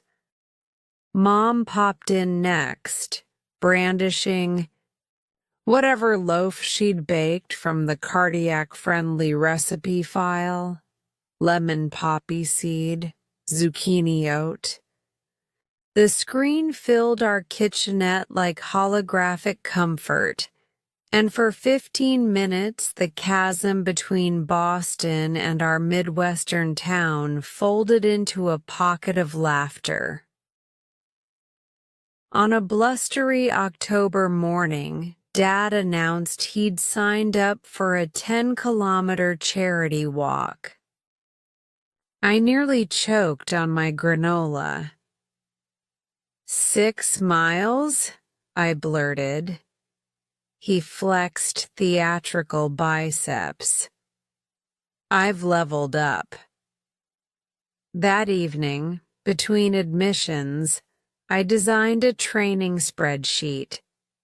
Target heart rates, hydration checkpoints, incremental distance, climbs, delivering babies, diagnosing cellulitis, formatting father-daughter exercise plans. Residency, I decided, was about managing wildly different pulses with one steady heart. Small cracks in the armor. By December, fatigue became a roommate who borrowed my clothes without asking. I drifted through pre-dawn rounds on autopilot, reciting lab trends like incantations, then staring at my reflection in medicine cabinet mirrors, wondering how my eyes could look both hollow and fierce. One night on a cardiology call shift, a new intern fumbled her first central line kit and whispered, "I can't do this." I steadied her hands, guided the needle, watched her confidence bloom beneath fluorescence. When the procedure succeeded, she grinned, then frowned at my trembling fingers. Only then did I notice the tremor. I called Dr. Ortiz, now a friendly voice on speed dial, and confessed, "I'm teaching self-care but skipping meals. I'm championing rest but living on caffeine." Her reply was a prescription of sorts. 30 minutes a day off-grid. No phone, no pager, no medicine. The next afternoon I walked the esplanade, boots crunching frost, river glassy under a quilt of sunset colors. A saxophonist practiced scales nearby, each note rising into dusk like a benediction. I returned to the hospital lighter, lungs stretched by cold air and clarinet blues, tremor gone. Holiday homecoming. December 24th fell mercifully on my golden weekend. 2 consecutive days off. I boarded a night flight, stethoscope coiled inside my backpack like a sleeping snake. Dad met me at arrivals decked in a Santa hat blinking red LEDs. His pulse watch read 64 despite the excitement. We laughed at airport terminal carols, and for a rare 48 hours, residency receded like an ebb tide. On Christmas morning, we bundled in scarves and tackled the neighborhood hill, the one Dad had conquered after my step one victory. Snow powdered the sidewalks, breath crystallized mid-sentence. Halfway up, we paused. I checked his radial pulse by habit, steady, rhythmic, an old friend, and he checked mine right back. Two hearts in sync, two timelines intertwined, climbing the same incline for different reasons. At the summit, he pulled from his pocket a folded card. Inside, a ticket to the 10K he'd registered under Team Reed. "You start nights the same weekend," he said. "Carry me with you, and I'll carry you with every step." We spent the rest of the day baking ginger oat scones, teaching Mom basic salsa pivots, and assembling a 1,000-piece puzzle of Van Gogh's Starry Night. Under normal circumstances, I would have resented every lost minute of study time. Now each piece clicked like medicine for a soul overdosed on urgency. A pager's lullaby. Back in Boston, winter hammered the city. Snowdrifts barricaded stoops. Ambulances skated into bays on salt-slicked tires. Pneumonia admissions doubled. Attending physicians quoted occupancy rates like sports scores. In the respiratory ward, I treated an elderly pianist who hallucinated jazz concerts whenever his oxygen dipped. He'd bang invisible keys against his blanket, murmuring C-sharp minor louder. I adjusted his cannula, hummed the melody he seemed to chase, and the delirium eased. He called me his sheet music doctor. On discharge day, he scribbled a treble clef on the comment card and wrote, "Thanks for the harmony." I kept that card. Tape pinned to my locker, it reminded me that normal wasn't just absence of crisis, but presence of small notes in tune. Some nights that page of manuscript was the only beauty I saw between dusk and dawn. Dad's 10K march arrived like a lion and roared straight through the charity race weekend. I was on cardiology nights, but the team let me step away for 30 digital minutes. Via live stream. I watched Dad, bib number 1738, cross the start line in bright yellow trainers. His stride was cautious but determined, like someone who'd negotiated personally with gravity. Mom, filming, toggled between cheering and narrating mileage updates. By kilometer 5, his forehead gleamed, but the heart rate bar on his watch glowed in the safe zone. Spectators clanged cowbells. Somewhere a brass band struck up "Sweet Caroline." When Dad reached the finish, he raised both arms, victory V's against a gray sky. My colleagues in the call room applauded the laptop screen, and someone handed me a cup of coffee like a trophy. Dad's time wasn't record-breaking, But every tick of that stopwatch was a debt repaid to the night monitors that had once dictated our breaths. The new normal solidifies. As spring ripened the city, life slid into a sustainable cadence. I knew which cafe reopened at 4 a.m. for shift workers, which security guard traded jokes for granola bars, which vascular attending preferred bullet point updates at dawn. I learned to nap in 22-minute bursts, to diagnose influenza by cough cadence alone, to chart with both speed and narrative compassion.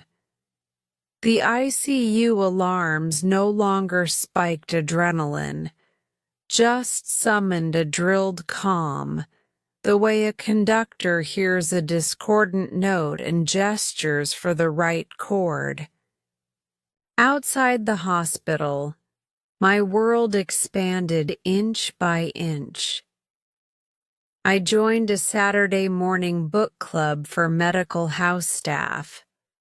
We read novels about anything except medicine, then spent half the discussion diagnosing characters anyway.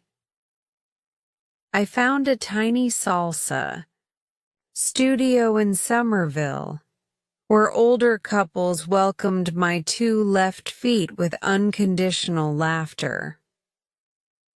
The instructor's mantra, "Feel the downbeat in your sternum," dovetailed with my cardiologist brain and became a physical meditation, a glimpse of future.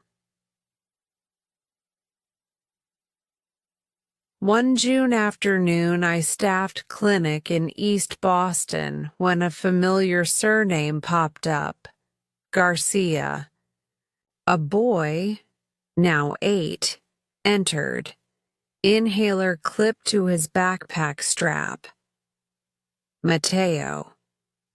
He recognized me first. Airplane doctor. He produced a slightly crumpled version of our old paper plane, now decorated with soccer team stickers. His lungs sounded clear, his peak flow soared. I updated his action plan, printed a new prescription, and as he left, he whispered, "Mom says gracias again."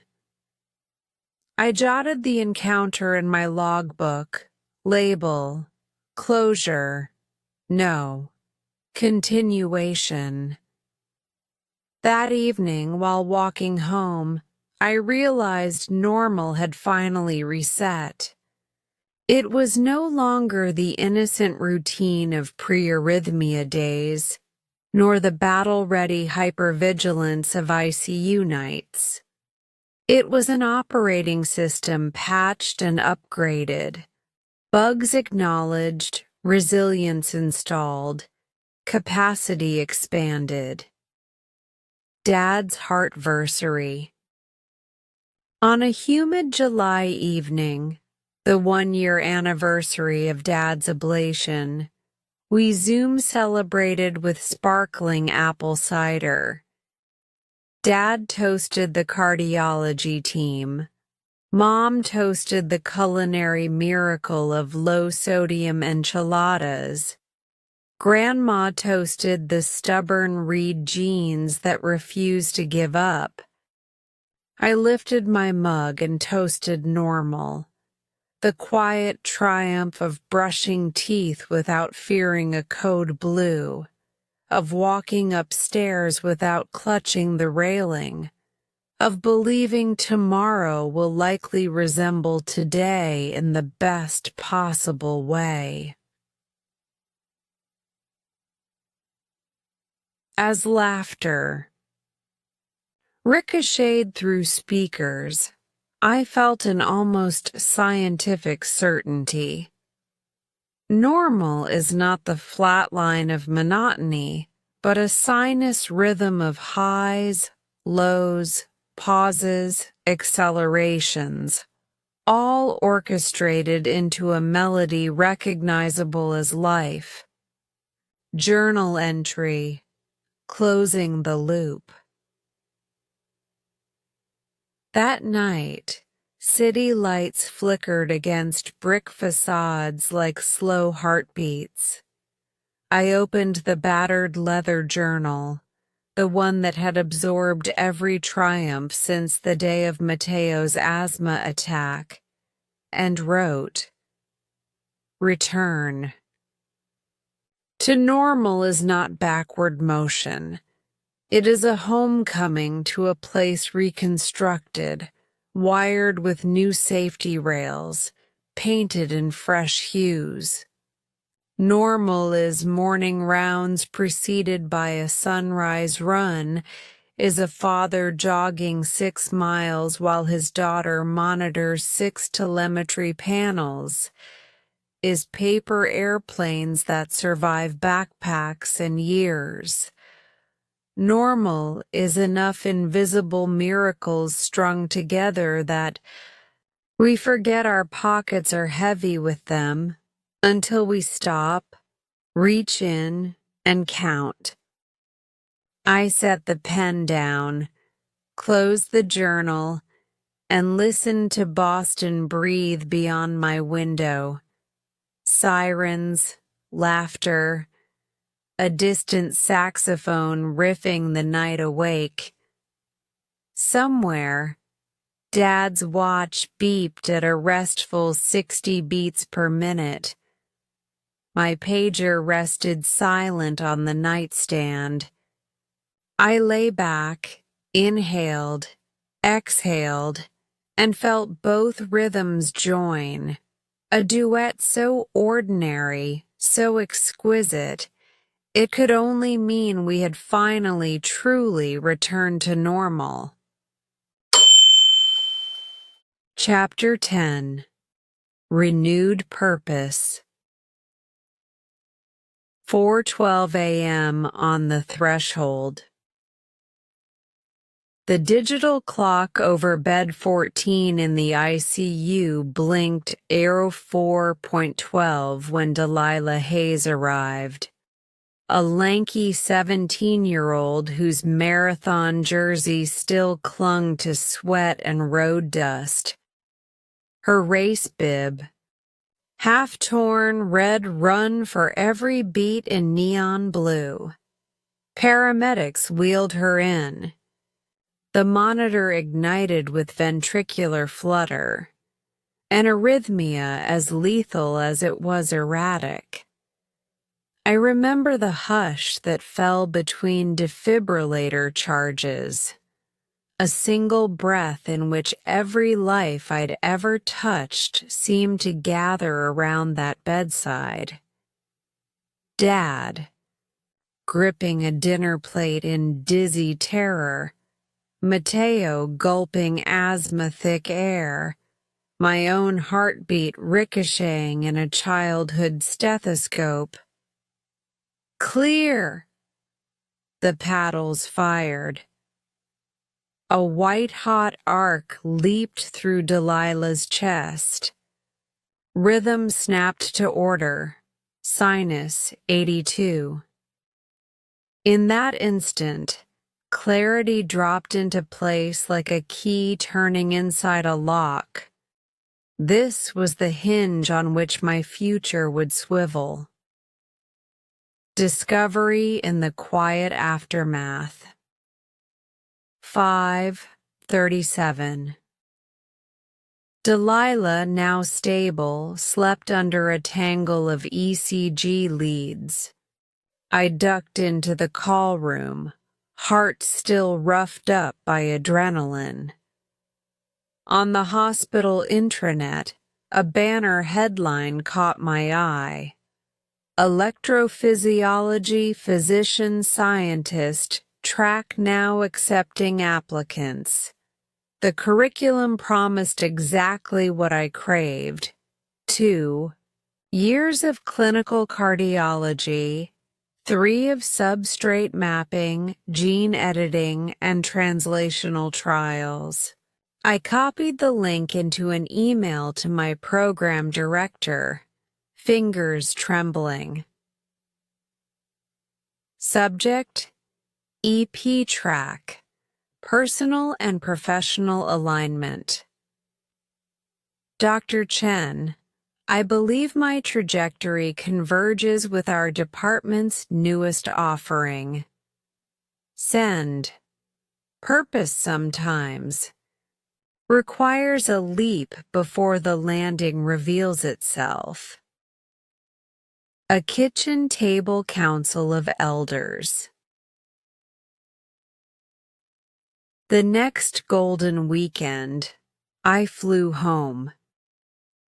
Dad met me at arrivals wearing a t-shirt that said, "Pacemakers are the original wearables."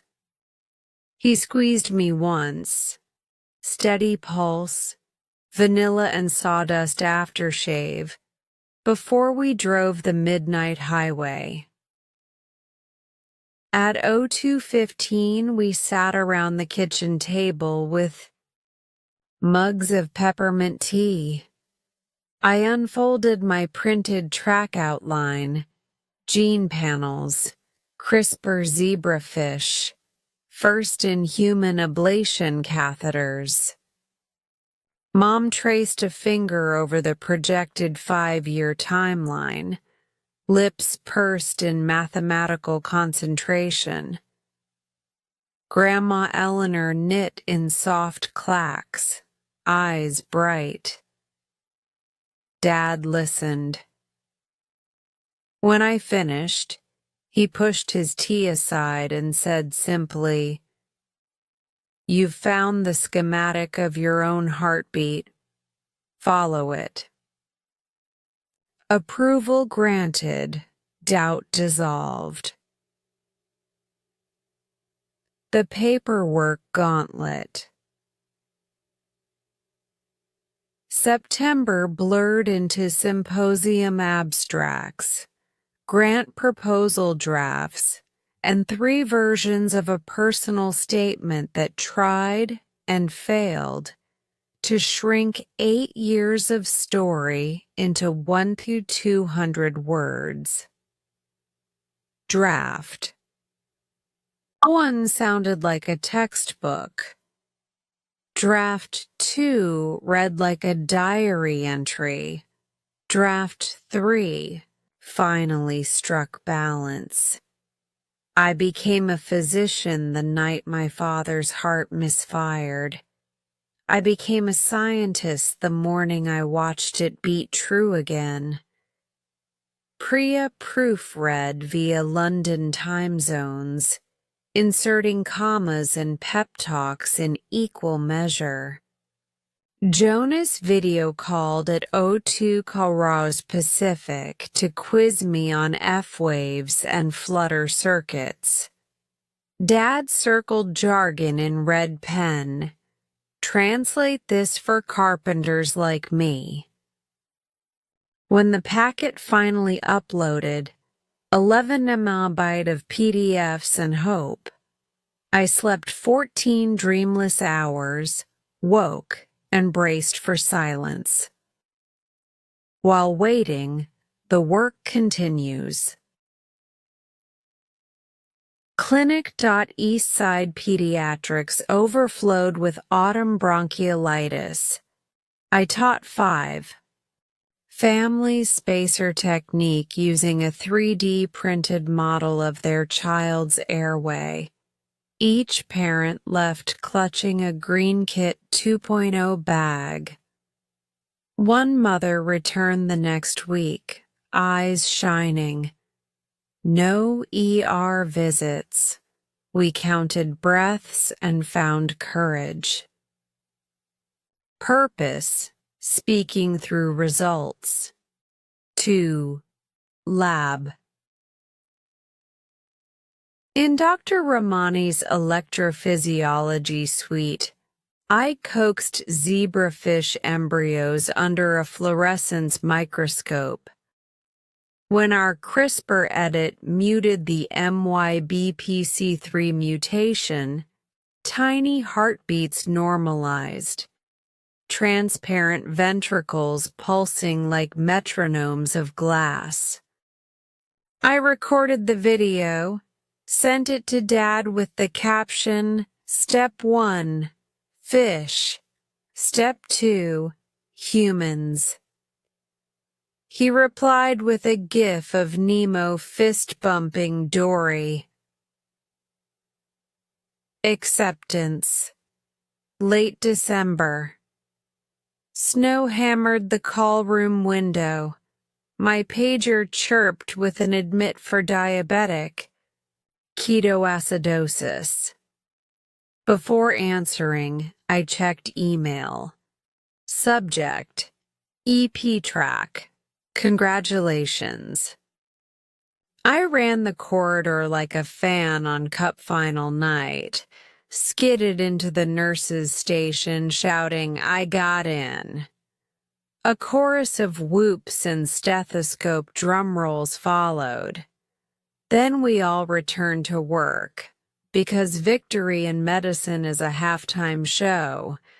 Between crises, I phoned home at 03:00. Dad answered on the second ring. Parents never sleep soundly again after near-death chapters. When I told him, silence held for 3 heartbeats before he whispered, "They chose right, Liv." 7. The research year, 7.1 dawn rituals. Lab doors unlocked at 06, Cone. I'd arrive at 05:45, espresso in one hand, journal in the other. A quick entry. Goal: quantify conduction velocity post-edit, anchored the day. 2. The data ocean, we cultured. Cardiomyocytes on silicon scaffolds, applied microelectrodes, watched action potentials cascade like neon dominoes. Failures cluttered spreadsheets, misfolded proteins, electrical silence. Successes shown, cells snapping into synchronicity, conduction speeds rivaling healthy controls. I named each milestone in my notebook. Pulse, 40. First successful double knock-in line. Pulse, 72. 90% reduction in arrhythmia episodes in fish larvae pulse. 108. Mouse model survives treadmill stress without VT 7.3. Clinics at night. 2 evenings a week I moonlighted in EP clinic. Holter interpretations, loop recorder interrogations, consults for fainting spells. When I explained accessory pathways to anxious teenagers, I saw reflections of Delilah and of myself, age 8, pressed to a stethoscope. Collision of stories. March 14th. Trauma pager, 18-year-old male, syncope on basketball court. Jalen Ortiz, 6'5", heart thudding at 240 BPM, rolled in pale as chalk. Delta waves, Wolff-Parkinson-White syndrome. We rushed him to cath lab. I guided the catheter under fluoroscopy, my attending steering verbally. Radio frequency energy delivered 3 bursts. The rogue pathway vanished. Post-op, Jalen joked. Doc, you just fixed my Wi-Fi. Genetic screening later revealed the same MYH7 variant our zebrafish carried. Jalen consented to research. Our lab gained a human link. Science stopped being abstract. It was Jalen's ability to re-enter geometry class without fearing sudden death. Outreach. The Heartlines Initiative. Success breeds responsibility. With grant money and volunteer coders, we launched Heartlines, a free smartphone app pairing arrhythmia patients with EP fellows for daily ECG uploads via wearable patches. Month 1, 300 users, 27 critical alerts caught early. Month 3, 200 users. Across 5 states, Spanish and Vietnamese translations live. Month 6, insurance pilot to subsidize patches for low-income teens. Mateo's mother joined the advisory board. Delilah recorded a promo video, race bib and all, urging young athletes to know your rhythm. Purpose had become symphonic. Dad's half marathon. Exactly 2 years post-ablation, Dad registered for a half marathon, 13.1 miles that once seemed impossible. I flew home, stethoscope swapped for a pacing watch and energy gels. We trained. At dawn, hill repeats, tempo runs, laughter breaking chill air. Race day, sunrise tinted the horizon coral. Mom brandished poster board. Team read. Every beat counts. At mile 9, Dad's pace faltered. I recited our old ICU mantra. Inhale 2, exhale 2. He nodded, found rhythm, and crossed the finish in 2 hours, 28 minutes. Medal. Clinking, he whispered. This is yours too.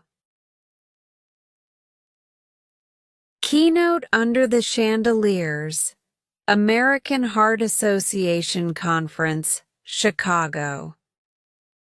I stood beneath a 12-foot screen displaying 3 images side by side. Mateo's crayon airplane, Dad's ECG before and after ablation. A glowing zebrafish heart, post-CRISPR edit.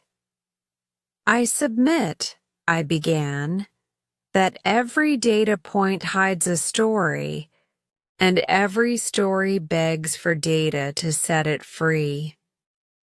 I spoke of translational loops, bench to bedside, bedside to community, community back to bench. When applause swelled, I pictured Delilah's race bib and felt the compass align again. Backstage, Dr. Ramani hugged me. Purpose renews every time you share it, she said. Her words felt like a ceremonial passing of voltage, mentor to mentee, spark to spark. The quiet epilogue that isn't an epilogue. On a cool September night, I walked the Esplanade, city, lights winking across the Charles like synchronized pacemaker LEDs. My pager was silent.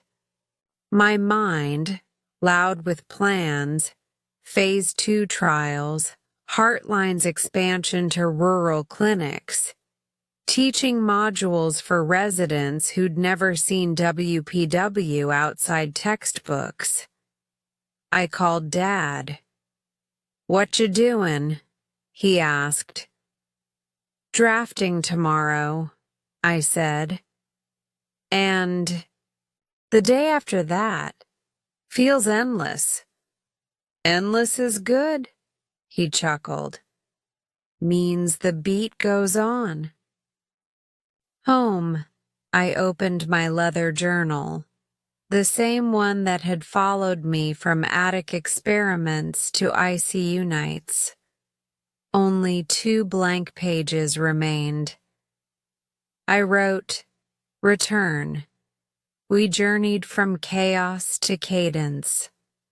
Renewal. Purpose is not a single blaze.